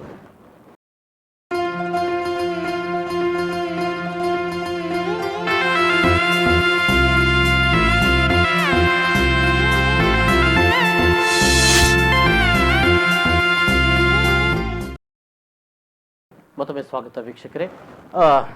ಸರ್, ಈ ಒಂದು ಇಡೀ ಉತ್ಸವದಲ್ಲಿ ಉದ್ಘಾಟನೆಗೆ ಡಾಕ್ಟರ್ ಡಿ ವೀರೇಂದ್ರ ಹೆಗ್ಡೆ ಅವರು ಬರ್ತಾ ಇರುವಂಥದ್ದು ಇದು ಬಹಳ ಮಹತ್ವದ್ದು. ಅದ್ರ ಜೊತೆಯಲ್ಲಿ ಮುಖ್ಯಮಂತ್ರಿ ಕುಮಾರಸ್ವಾಮಿ ಅವರು ಕೂಡ ಬರ್ತಾ ಇದ್ದಾರೆ, ಡಾಕ್ಟರ್ ಜಯಮಾಲಾ ಅವರು ಕೂಡ ಬರ್ತಾ ಇದ್ದಾರೆ. ಮುಖ್ಯಮಂತ್ರಿಗಳು ಸಮಾರೋಪ 2ನೇ ತಾರೀಕಿಗೆ 5 ಗಂಟೆಗೆ ಬರ್ತಾ ಇದ್ದಾರೆ. 5 ಗಂಟೆ. ಇಲ್ಲಿ ಮತ್ತೊಂದು ವಿಶೇಷ, ಈ ಬಾರಿ ತಾವು ಬಹಳ ಪ್ರಮುಖವಾದಂತ ಸೂರಜ್ ಪ್ರಶಸ್ತಿಯನ್ನ ನೀಡ್ತಾ ಇರುವುದು ಡಾಕ್ಟರ್ ಭಾರತಿ ವಿಷ್ಣುವರ್ಧನ್ ಅವರಿಗೆ. ಕಳೆದ ಬಾರಿ ಜಯಂತಿ ಅವರನ್ನ ಕರೆದಿದ್ರಿ, ಈ ಬಾರಿ ಅದು ವಿಶೇಷ. ಅವ್ರು ಸಿಕ್ಕಿದ್ರು, ಅವ್ರು ಒಪ್ಪಿದ್ರು, ಹೇಗೆ ಅಂತ? ಸೂರಜ್ ಕಲಾಸಿರಿ ಪ್ರಶಸ್ತಿಯನ್ನು ಒಂದು ಆಯ್ಕೆ ಮಾಡಬೇಕಾದ್ರೆ ಅವರು ಮಾಡಿದಂಥ ಕಲಾವಿದರಲ್ಲಿ ಅಗ್ರಗಣ್ಯ ವ್ಯಕ್ತಿಗಳನ್ನು ನಾವು ಆಯ್ಕೆ ಮಾಡೋದು. ಲಾಸ್ಟ್ ಟೈಮ್ ನಾವು ಜಯಂತಿಯವರಿಗೆ ಆಯ್ಕೆ ಮಾಡಬೇಕಾದ್ರೆ ಅತಿ ಮಹತ್ವವಾದಂಥ ಎಷ್ಟೋ ಪಿಕ್ಚರಲ್ಲಿ ಆ್ಯಕ್ಟ್ ಮಾಡಿ ಒಂದು ಸಮಾಜದಲ್ಲಿ ಒಂದು ಕೀರ್ತಿ ತಂದಂಥ ಹೆಮ್ಮೆ ಜಯಂತಿಯವರು. ಅವರಿಗೊಂದು ಆಶೆ ಏನಿತ್ತು ಅಂತ ಹೇಳಿದರೆ, ನನ್ನ ಇದು ಕೊನೆಯ ಪ್ರಶಸ್ತಿ ಸೂರಜ್ ಕಲಾಸಿರಿ ಸಿಕ್ಕಿದ್ದು. ಇದು ಭಾರತಿ ವಿಷ್ಣುವರ್ಧನ್ ಹತ್ರ ಅವ್ರು ಹೇಳ್ಕೊಂಡಿದ್ದಾರೆ, ನನ್ನ ಸೂರಜ್ ಕಲಾಸಿರಿ ಪ್ರಶಸ್ತಿ ಸಿಕ್ಕಿದ ಮೇಲೆ ನನ್ನ ಆಯುಷ್ಯ ಜಾಸ್ತಿ ಆಯಿತು ಅಂತ ಹೇಳಿ. ಈ ಸಲ ನಾವು ಭಾರತಿ ವಿಷ್ಣುವರ್ಧನ್ಗೆ ಭೇಟಿಯಾದಾಗ ಅವ್ರು ಹೇಳಿದರು, ನನಗೆ ನಿಮ್ಮ ಸೂರಜ್ ಕಲಾಸಿರಿ ಪ್ರಶಸ್ತಿ ಬಗ್ಗೆ ಎಲ್ಲ ಜಯಂತಿಯವರು ಹೇಳಿದ್ದಾರೆ, ನಾನು ಬಂದೇ ಬರ್ತೇನೆ, ಅದ್ರ ಬಗ್ಗೆ ನೀವೇನು ಆಲೋಚನೆ ಮಾಡೋದು ಬೇಡ ಅಂತ ಹೇಳಿದ್ರು. ನಮಗೆ ಶಾಕು. ನಿಮಗೆ ಶಾಕ್? ಆಕ್ಚುಲಿ ನೀವು ಆ ಹಿನ್ನೆಲೆಯಲ್ಲಿ ನೀವು ಆಯ್ಕೆ ಮಾಡಿದ್ದಿಲ್ಲ. ನಾವಂದ್ರೆ ಹಿರಿಯ ವ್ಯಕ್ತಿಗಳು, ಕಲಾವಿದರಲ್ಲಿ ಹಿರಿಯ, ಇಲ್ಲದಲ್ಲಿ ಹೆಣ್ಮಕ್ಳಿಗೆ ಅಂತ ಹೇಳಿ ನಾವೇನು ಪ್ರಶಸ್ತಿ ಇಟ್ಲಿಲ್ಲ. ಆದ್ರೆ ಹಿರಿಯ ವ್ಯಕ್ತಿಗಳಲ್ಲಿ ಈಗ ನೆಕ್ಸ್ಟ್ ಅಂದ್ರೆ ಭಾರತಿ ವಿಷ್ಣುವರ್ಧನ್ ಅಂತವ್ರು ಸಿಕ್ಕಿದ್ದು ಸಹ ನಮ್ಮ ಅದು ಮುಡಿಪಿರುವಂತ ಒಂದು ಪರಿಸರದಲ್ಲಿ ಬರೋದು ಸುಧಾ ನಮ್ಮೊಂದು ಹೆಮ್ಮೆಯ ವಿಷಯ. ಅಲ್ಲ, ಹೆಚ್ಚಾಗಿ ಸಿನಿಮಾ ಲೋಕದಲ್ಲಿ ದಿಗ್ಗಜರೆನಿಸಿಕೊಂಡ ಪುರುಷರಿಗೆ ಪ್ರಶಸ್ತಿಗಳನ್ನು ಕೊಡ್ತಾರೆ, ಆದ್ರೆ ನಿಮ್ಮ ಆಯ್ಕೆ ಬಹಳ ಔಚಿತ್ಯಪೂರ್ಣವಾಗಿದೆ.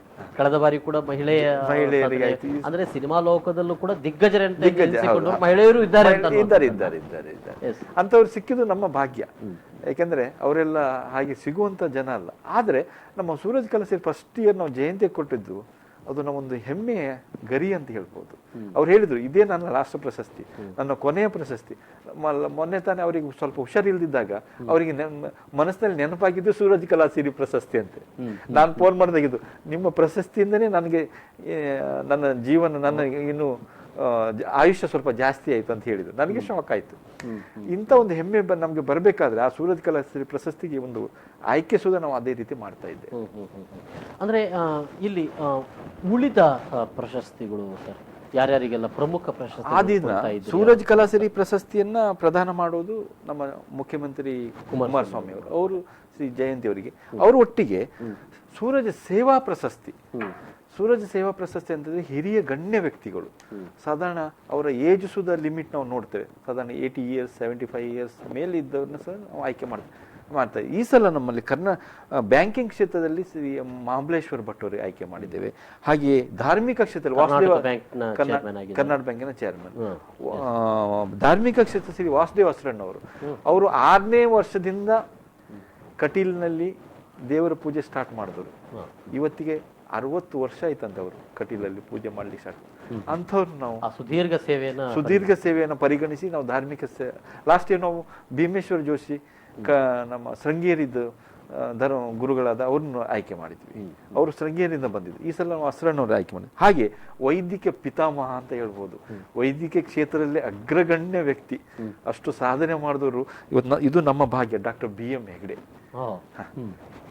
ಆ ವ್ಯಕ್ತಿ BM ಹೆಗ್ಡೆ ಅವರು ಕೂಡ ಆ ಪ್ರಶಸ್ತಿ ಬಹಳ ಅರ್ಹವಾದವರು ಮತ್ತು ಅವರು ಒಪ್ಪಿಕೊಂಡಿದ್ದಾರೆ, ದೊಡ್ಡ ಹೆಮ್ಮೆಯ ವಿಷಯ. ಹಾಗೆ ಪತ್ರಿಕೋದ್ಯಮ ಕ್ಷೇತ್ರದಲ್ಲಿ 45 ವರ್ಷ ಉದಯವಾಣಿ ಪೇಪರಲ್ಲಿ ಸಂಪಾದಕಿಯಾಗಿ ಕೆಲಸ ಮಾಡಿ ನಿವೃತ್ತರಾಗಿದ್ದಾರೆ. ಅವರು ಸಿಕ್ಕಿದ್ದು ನಮ್ಗೆ ಭಾಗ್ಯ. ಅವರು ಗುರುರಾಜ್. ಹಾಗೆ ಸಹಕಾರ ಕ್ಷೇತ್ರದಲ್ಲಿ ಲಾಸ್ಟ್ ಟೈಮ್ ನಾವು M ರಾಜೇಂದ್ರ ಕುಮಾರ್ ಆಯ್ಕೆ ಮಾಡಿದ್ವಿ. ಈ ಸಲ ಸಹಕಾರ ಕ್ಷೇತ್ರದಲ್ಲಿ ಕೊಂಕೋಡಿ ಪದ್ಮನಾಭ ಅವರಿಗೆ ಆಯ್ಕೆ ಮಾಡಿದ್ದೇವೆ. ಹಾಗೆ ಮಾಧ್ಯಮ ಕ್ಷೇತ್ರದಲ್ಲಿ ಇವತ್ತಿನ ತನಕ ಮಾಧ್ಯಮ ಕ್ಷೇತ್ರದಲ್ಲಿ ಯಾರು ಗುರುತಿಸಲಿಲ್ಲ ಅಂತೆ, ಯಾವುದೇ ಕ್ಷೇತ್ರದಲ್ಲಿ. ಇವನ್ನ ಪತ್ರಿಕೋದ್ಯಮದಲ್ಲಿ ಗುರುತಿಸಿದ್ದಾರೆ.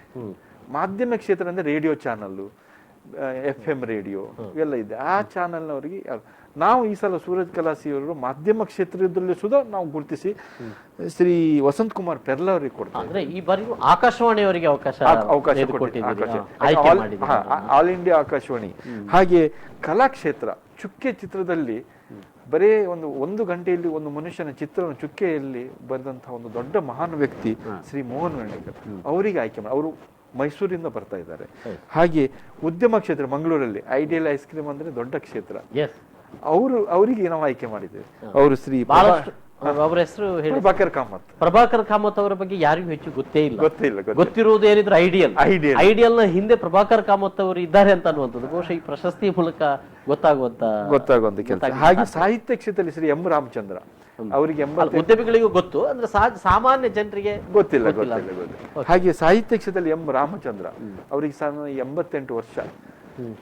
ಈ ಅಜ್ಜರಿಗೆ ನೀವು ಈ ಕೊನೆಯ ಗಳಿಯಲ್ಲಿ ನಮ್ಮನ್ನು ಆಯ್ಕೆ ಮಾಡಿದಿರಲ್ಲ, ನೀವು ಹೇಗೆ ಆಯ್ಕೆ ಮಾಡಿದಿರಿ ಅಂತ ಹೇಳಿ ಅವರೇ ಕೇಳ್ತಾ ಇದ್ರು. ಸರ್ ನಿಮ್ಮಂತವ್ರು ನಮ್ಮ ಸಿಕ್ಕಿದೆ ನಮ್ಮ ಭಾಗ್ಯ ಅದೇ. ಹಾಗೆ ಇಲ್ಲಿ ಇಂಥವ್ರು ನೆನಪಾಗೋದು ಬಹಳ ಕಷ್ಟ ಅಂತ. ಕಷ್ಟ. ಎಷ್ಟೋ ಮಂದಿ ಇರ್ತಾರೆ, ಅವರನ್ನು ನೆನಪಿಸಿಕೊಳ್ಳುವಂಥದ್ದು ಬಹಳ ಅದ್ರ ವಿರಳ. ಆಯ್ಕೆಗೆ ಸಿಗುವುದು ಅವ್ರು ವಿರಳ. ಸೊ ಅಂತ ಆಯ್ಕೆ ಆಗಿದೆ. ಹಾಗೆ ಕ್ರೀಡಾ ಕ್ಷೇತ್ರದಲ್ಲಿ ಒಲಿಂಪಿಕ್ಸ್ ನಲ್ಲಿ ಇಡೀ ಇಂಡಿಯಾದಲ್ಲಿ ಒಂದು ಓರ್ವ ಮಹಿಳೆ ಅಂತ ಹೇಳಿದ್ರೆ ಶ್ರೀಮತಿ ಸಹನಾ ಪೂಜಾ ಅವರಿಗೆ ಆಯ್ಕೆ ಮಾಡಿದೆ. ಅವರಿಗೆ ಆಯ್ಕೆ ಮಾಡಿದ್ದು ಅದನ್ನು ಅಂತ ಒಂದು ಆಯ್ಕೆ ನಮ್ಮ ಹೆಮ್ಮೆ ಅಂತ ಹೇಳ್ಬೋದು. ಹೀಗೆ ಇದರಲ್ಲಿ ಸೂರಜ್ ಕಲಾಸಿರಿಯಲ್ಲಿ ಆಯ್ಕೆ ಮಾಡಿದ ಎಲ್ಲ ಜನರು ಅರ್ಹ ಗಣ್ಯ ವ್ಯಕ್ತಿಗಳೇ. ಅದರಲ್ಲಿ ಯಾವುದರಲ್ಲಿ ಇದರಲ್ಲಿ ಸೋದ ಸಂಶಯ ಇಲ್ಲ. ಅಂಥ ವ್ಯಕ್ತಿಗಳು ಸಿಕ್ಕಿದ್ದು 2ನೇ ವರ್ಷದಲ್ಲಿ ನಮ್ಮ ಸೂರಜ್ ಕಲಾಸಿರಿ ಪ್ರಶಸ್ತಿಗೆ ಸಿಕ್ಕಿದ್ದು ನಮ್ಮ ಸೂರಜ್ ಕಲಾಸಿರಿ ಒಂದು ಹೆಮ್ಮೆಯ ಗರಿ ಅಂತ ಹೇಳಿ ನಾನು ಇಚ್ಛೆ ಬಯಸ್ತೇನೆ. ಇಲ್ಲಿ ಅಂದ್ರೆ ಒಂದೆಡೆಯಲ್ಲಿ ಅರ್ಹವಾದಂಥ ವ್ಯಕ್ತಿಗಳನ್ನ ನೀವು ಸಾಧನಾ ಪ್ರಶಸ್ತಿಗಳ ಆಯ್ಕೆ ಮಾಡಿಕೊಂಡಿರುವಂಥದ್ದು, ಜೊತೆಗೆ ಅಲ್ಲಿ ಅವರನ್ನು ಮತ್ತೆ ನೆನಪಿಸಿಕೊಳ್ಳಿಕ್ಕೆ ಸಾಧ್ಯ ಆಗ್ತದೆ. ನಮಗೆ ಒಂದಷ್ಟು ಸುದೀರ್ಘವಾದಂಥ ಅವಧಿಯಲ್ಲಿ ಸಮಾಜಕ್ಕೆ ಬೇರೆ ಬೇರೆ ಕೆಲವರು ಸೇವೆಯನ್ನು ಕೊಟ್ಟವರು, ಸೊ ಅವರನ್ನು ಮತ್ತೆ ನೆನಪಿಸಿಕೊಳ್ಳುವಂಥದ್ದನ್ನು ಮಾಡಿದ್ದೀರಿ ಅಂತ. ಸರ್, ಇಲ್ಲಿ ಬೇರೆ ಕಾರ್ಯಕ್ರಮಗಳು ಅಂದ್ರೆ ಸಾಂಸ್ಕೃತಿಕವಾದ ಕಾರ್ಯಕ್ರಮಗಳನ್ನ ಬೇರೆ ಏನೆಲ್ಲ ಇಟ್ಕೊಂಡಿದ್ದೀರಿ? ಈಗ ಜಾನಪದ ಕುಣಿತಗಳ ಬಗ್ಗೆ ನಾನು ಹೇಳಿದ್ದೇನೆ. ಅದೇ ದಿನ 1ನೇ ತಾರೀಕು ಶನಿವಾರ ಕೋರ್ಟ್ ಮಾರ್ಷಲ್ ಅನ್ನೋ ಒಂದು ದೊಡ್ಡ ನಾಟಕ, ಇದು ಮಿಲಿಟರಿ ಇಲ್ಲಿ ಇರುವಂತ ಒಂದು ದೊಡ್ಡ ನಾಟಕ, ನ್ಯಾಯಾಂಗದ ಮತ್ತೊಂದು ಮಿಲಿಟರಿ ನ್ಯಾಯಾಂಗ. ಅದರಲ್ಲಿ ಅದು ಒಂದ್ಸರಿ ಸ್ಟಾರ್ಟ್ ಆದ್ರೆ ಎಂಡ್ ತನಕ ಯಾರು ಅಲ್ಲಾಡುದಿಲ್ಲ ಅಂತ ಒಂದು ಇಂಟ್ರೆಸ್ಟಿಂಗ್ ಕಾರ್ಯಕ್ರಮ. ಮತ್ತೆ ಅದರಲ್ಲಿ ನಾವು ಅದೇ ದಿವಸ ಕುಮಾರಿ ಕಸ್ತೂರಿ, ಬ್ಲೈಂಡ್ ಲೇಡಿ, ಕಣ್ಣಿಲ್ಲದ ಒಂದು ಹೆಣ್ಮಗಳು, ಒಳ್ಳೆ ಹಾಡು ಆಡ್ತಾಳೆ, ಅವಳು ರಾಜ್ಯ ಪ್ರಶಸ್ತಿ ವಿಜೇತೆ. ಅಂಥವರಿಗೆ ಸುಧಾ ನಾವು ಅವಕಾಶ ಮಾಡಿಕೊಟ್ಟಿದ್ದೇವೆ. ಆ ದಿನ 2nd ಡೇ ಅಷ್ಟು. 3ನೇ ದಿನಕ್ಕೆ V4 ಪ್ರಸ್ತುತಪಡಿಸುವಂತ ಕಾಮಿಡಿ ಪ್ರೀಮಿಯರ್ ಲೀಗ್ ಇದೆ. ಅದು ಮಧ್ಯಾಹ್ನ 1 ರಿಂದ 5 ಗಂಟೆ ತನಕ. ಇದು 4ನೇ ಶೋ. ಸೊ ನಮ್ಮ V4 ಚಾನೆಲ್ ಪ್ರಸ್ತುತಪಡಿಸೋದು ಕಾಮಿಡಿ ಪ್ರೀಮಿಯರ್ ಲೀಗ್ ತಮ್ಮಲ್ಲಿ ನಡೀತಾ ಇರೋದು. ಅದಕ್ಕೆ ನೀವು ಅವಕಾಶ ಕೊಟ್ಟಿದ್ದೀರಿ, ನಾವು ಥ್ಯಾಂಕ್ಸ್ ಕೂಡ ಹೇಳಬೇಕಾಗ್ತದೆ. ನಮಸ್ಕಾರ. Thank you. ತುಳು ಹಾಸ್ಯ ಕಾರ್ಯಕ್ರಮ. ಅದರಲ್ಲಿ ಸಾಧಾರಣ ಒಂದು 60 ಜನ ಕಲಾವಿದರು ಬರ್ತಾ ಇದ್ದಾರೆ. ಅದು ನಮ್ಮ ಒಂದು ಹೆಮ್ಮೆಯ ವಿಷಯ. ಯಾಕಂದ್ರೆ ಅದರಲ್ಲಿ ಎಷ್ಟು ನಕ್ಕಿದ್ರು ಕಮ್ಮಿ. ಹೌದು. V4 ಮೀಡಿಯಾ ಅಂದ್ರೆ ಬಹಳ ಮುಖ್ಯವಾಗಿ ನಮ್ಮ ಈ ಕರಾವಳಿ ಭಾಗದಲ್ಲಿ, ಅದರಲ್ಲೂ ತುಳು ಭಾಷೆಯಲ್ಲಂತೂ ಹಾಸ್ಯದ ಕಾರ್ಯಕ್ರಮಗಳು ಇಲ್ಲದೆ ಇದ್ರೆ ಅದು ಬಹುಶಃ ಉಪ್ಪು ಹಾಕದಾಗಿ. ಇನ್ನೊಂದು ವಿಷಯ ಹೇಳಲಿಕ್ಕೆ ಇಚ್ಛೆ. ಮೊನ್ನೆ ವೀರೇಂದ್ರ ಗಿಡ ಹತ್ರ ಹೋದಾಗ ತುಳು ಬಗ್ಗೆ ಈಗ ಸೆಂಟ್ರಲ್ ಗವರ್ಮೆಂಟ್ ಅಲ್ಲಿ ಸಂವಿಧಾನದಲ್ಲಿ ಪರಿಚ್ಛೇದಕ್ಕೆ ಸೇರಿಸಬೇಕು ಅಂತ ಒಂದು ಕಾರ್ಯಕ್ರಮ, ಅದು ಸಕ್ಸಸ್ ಆಗ್ತಾ ಇದೆ ಅಂತ ಹೇಳಿದ್ರೆ V4 ಮೀಡಿಯಾ ಲೀಗ್ನವರು ತುಳು ಕಾರ್ಯಕ್ರಮ ಹಮ್ಮಿಕೊಂಡಂತಹ ಕಾರ್ಯಕ್ರಮ ಇದು ಬಹಳ ಪ್ರಚಾರ ಆಗ್ತಾ ಇದೆ. ಇದು ಎಲ್ಲ ದೇಶಗಳಲ್ಲಿ ಸಹ ಹೋಗಿ ಪ್ರಚಾರ ಆಗ್ತಾ ಇದೆ. ತುಳುವಿನಲ್ಲಿ ಸಹ ಈ ತರ ಒಂದು ಕಾರ್ಯಕ್ರಮ ಮಾಡುವಂತ ಒಂದು ಶಕ್ತಿ ಇದೆ ಅಂತ ತೋರಿಸಿದ್ದೆ V4 ಮೀಡಿಯಾ. ಅದು ಸುಧಾ ಈಗ ಚರ್ಚೆ ಆಗ್ತಾ ಇದೆ. ಇಷ್ಟು ಒಳ್ಳೆ ಕಾರ್ಯಕ್ರಮ, ಈ ತರ ಒಂದು ನಗು, ಯಾಕೆ ಮನುಷ್ಯನಿಗೆ ನಗುವುದೇ ಸ್ವರ್ಗ. ಡಿಸೆಂಬರ್ 2ರಿಂದ ಮಧ್ಯಾಹ್ನ, ಡಿಸೆಂಬರ್ 2 1ರಿಂದ 5 ಗಂಟೆ ತನಕ. 1ರಿಂದ ಮಧ್ಯಾಹ್ನ 1 ಗಂಟೆ 12 ಊಟ ಮಾಡಿ ಬಂದ್ರೆ 1 ಗಂಟೆಯಿಂದ 5 ಗಂಟೆ ಬರೀ ನಗುದೆ. ಎಸ್, ಅಂದ್ರೆ ಮಧ್ಯಾಹ್ನದ ಊಟದ ಜೊತೆಗೆ ನಗುವಿನ ಊಟ ಕೂಡ. ಯಾಕಂದ್ರೆ ಅಲ್ಲಿ ನಿದ್ರೆ ಬಂದ್ರು ಆ ನಗುವುದು ಇದ್ರಲ್ಲಿ ನಿದ್ರೆ ಹೋಗ್ತದೆ ಅಂತ ಕಾರ್ಯಕ್ರಮ. ಅದು ಅದೇ ಟೈಮ್ ನಲ್ಲಿ ಇಟ್ಟಿದ್ದೇವೆ. ಯಾಕಂದ್ರೆ ನಾವು ನೋಡಿದ್ದೇವೆ 3 ಶೋ ನಾನು ಹೋಗಿದ್ದೇನೆ. ನಮ್ಗೆ ನಕ್ಕು ಸಾಕಾಗ್ತದೆ. ಎಷ್ಟು ನಕ್ರು ಕಮ್ಮಿನೇ. ಅಂದ್ರೆ ಅಂತ ಒಂದು ಶೋ ಅಂತ ಹೇಳಿದ್ರೆ V4 ಮೀಡಿಯಾದು ಪ್ರೀಮಿಯರ್ ಲೀಗ್. ಸೊ ಅಂದ್ರೆ ಭಾನುವಾರದ ಮಧ್ಯಾಹ್ನದ ಒಂದು ಹೊತ್ತಿನಲ್ಲಿ ನೀವು ಭರಪೂರ ಊಟ ಹಾಕ್ತೀರಿ, ಹಾಸ್ಯದ ಊಟ. ಹೌದು ಅಂತ ಹೇಳ್ಬಹುದಾಗಿದೆ. ಹಾಸ್ಯದ ಮೂಲಕ ಅಂತ ಒಂದು ಅವಕಾಶ ಕೂಡ ಸಿಗ್ತದೆ ಅಂತ ಅನ್ನುವಂಥದ್ದು. ಸರ್, ಇನ್ನಷ್ಟು ಮಾತಾಡ್ಬೇಕು, ಇನ್ನಷ್ಟು ಕಾರ್ಯಕ್ರಮಗಳ ಬಗ್ಗೆ ಕೇಳಬೇಕು. ಒಂದು ವಿರಾಮದ ಬಳಿಕ ಮತ್ತೆ ಈ ಮಾತುಕತೆ ಮುಂದುವರಿತದೆ.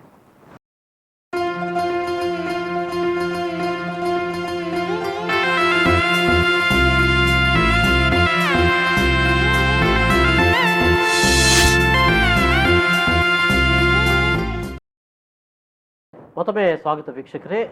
ಸರ್, ಸೂರಜ್ ವಿದ್ಯಾಸಂಸ್ಥೆ ಇದು ಅಂದರೆ ಈ ಒಂದು ಕಲಾಸಿರಿಯನ್ನು 2ನೇ ವರ್ಷಕ್ಕೆ ತಾವು ಮಾಡ್ತಾ ಇರುವಂಥದ್ದು. ಈ ವಿದ್ಯಾಸಂಸ್ಥೆ ಆರಂಭ ಆಗಿ ಎಷ್ಟು ವರ್ಷ ಆಯ್ತು ಸರ್, ಮತ್ತು ಯಾವ ಉದ್ದೇಶವನ್ನು ಇಟ್ಕೊಂಡು ಆರಂಭ ಮಾಡಿದ್ರು?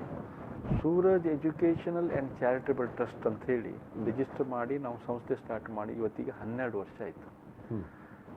ಈ ಸಂಸ್ಥೆ ಅಂಡರಲ್ಲಿ Suraj international higher primary school ಹಾಗೂ ಜ್ಞಾನದೀಪ ಹೈಸ್ಕೂಲ್ ಹಾಗೂ ಸೂರಜ್ PU ಕಾಲೇಜ್, ಈ 3 ಅಂಗಸಂಸ್ಥೆಗಳು Suraj education and charitable trust ಅಂಡರಲ್ಲಿ ನಡೀತಾ ಇರುವಂಥ ಸಂಗತಿ.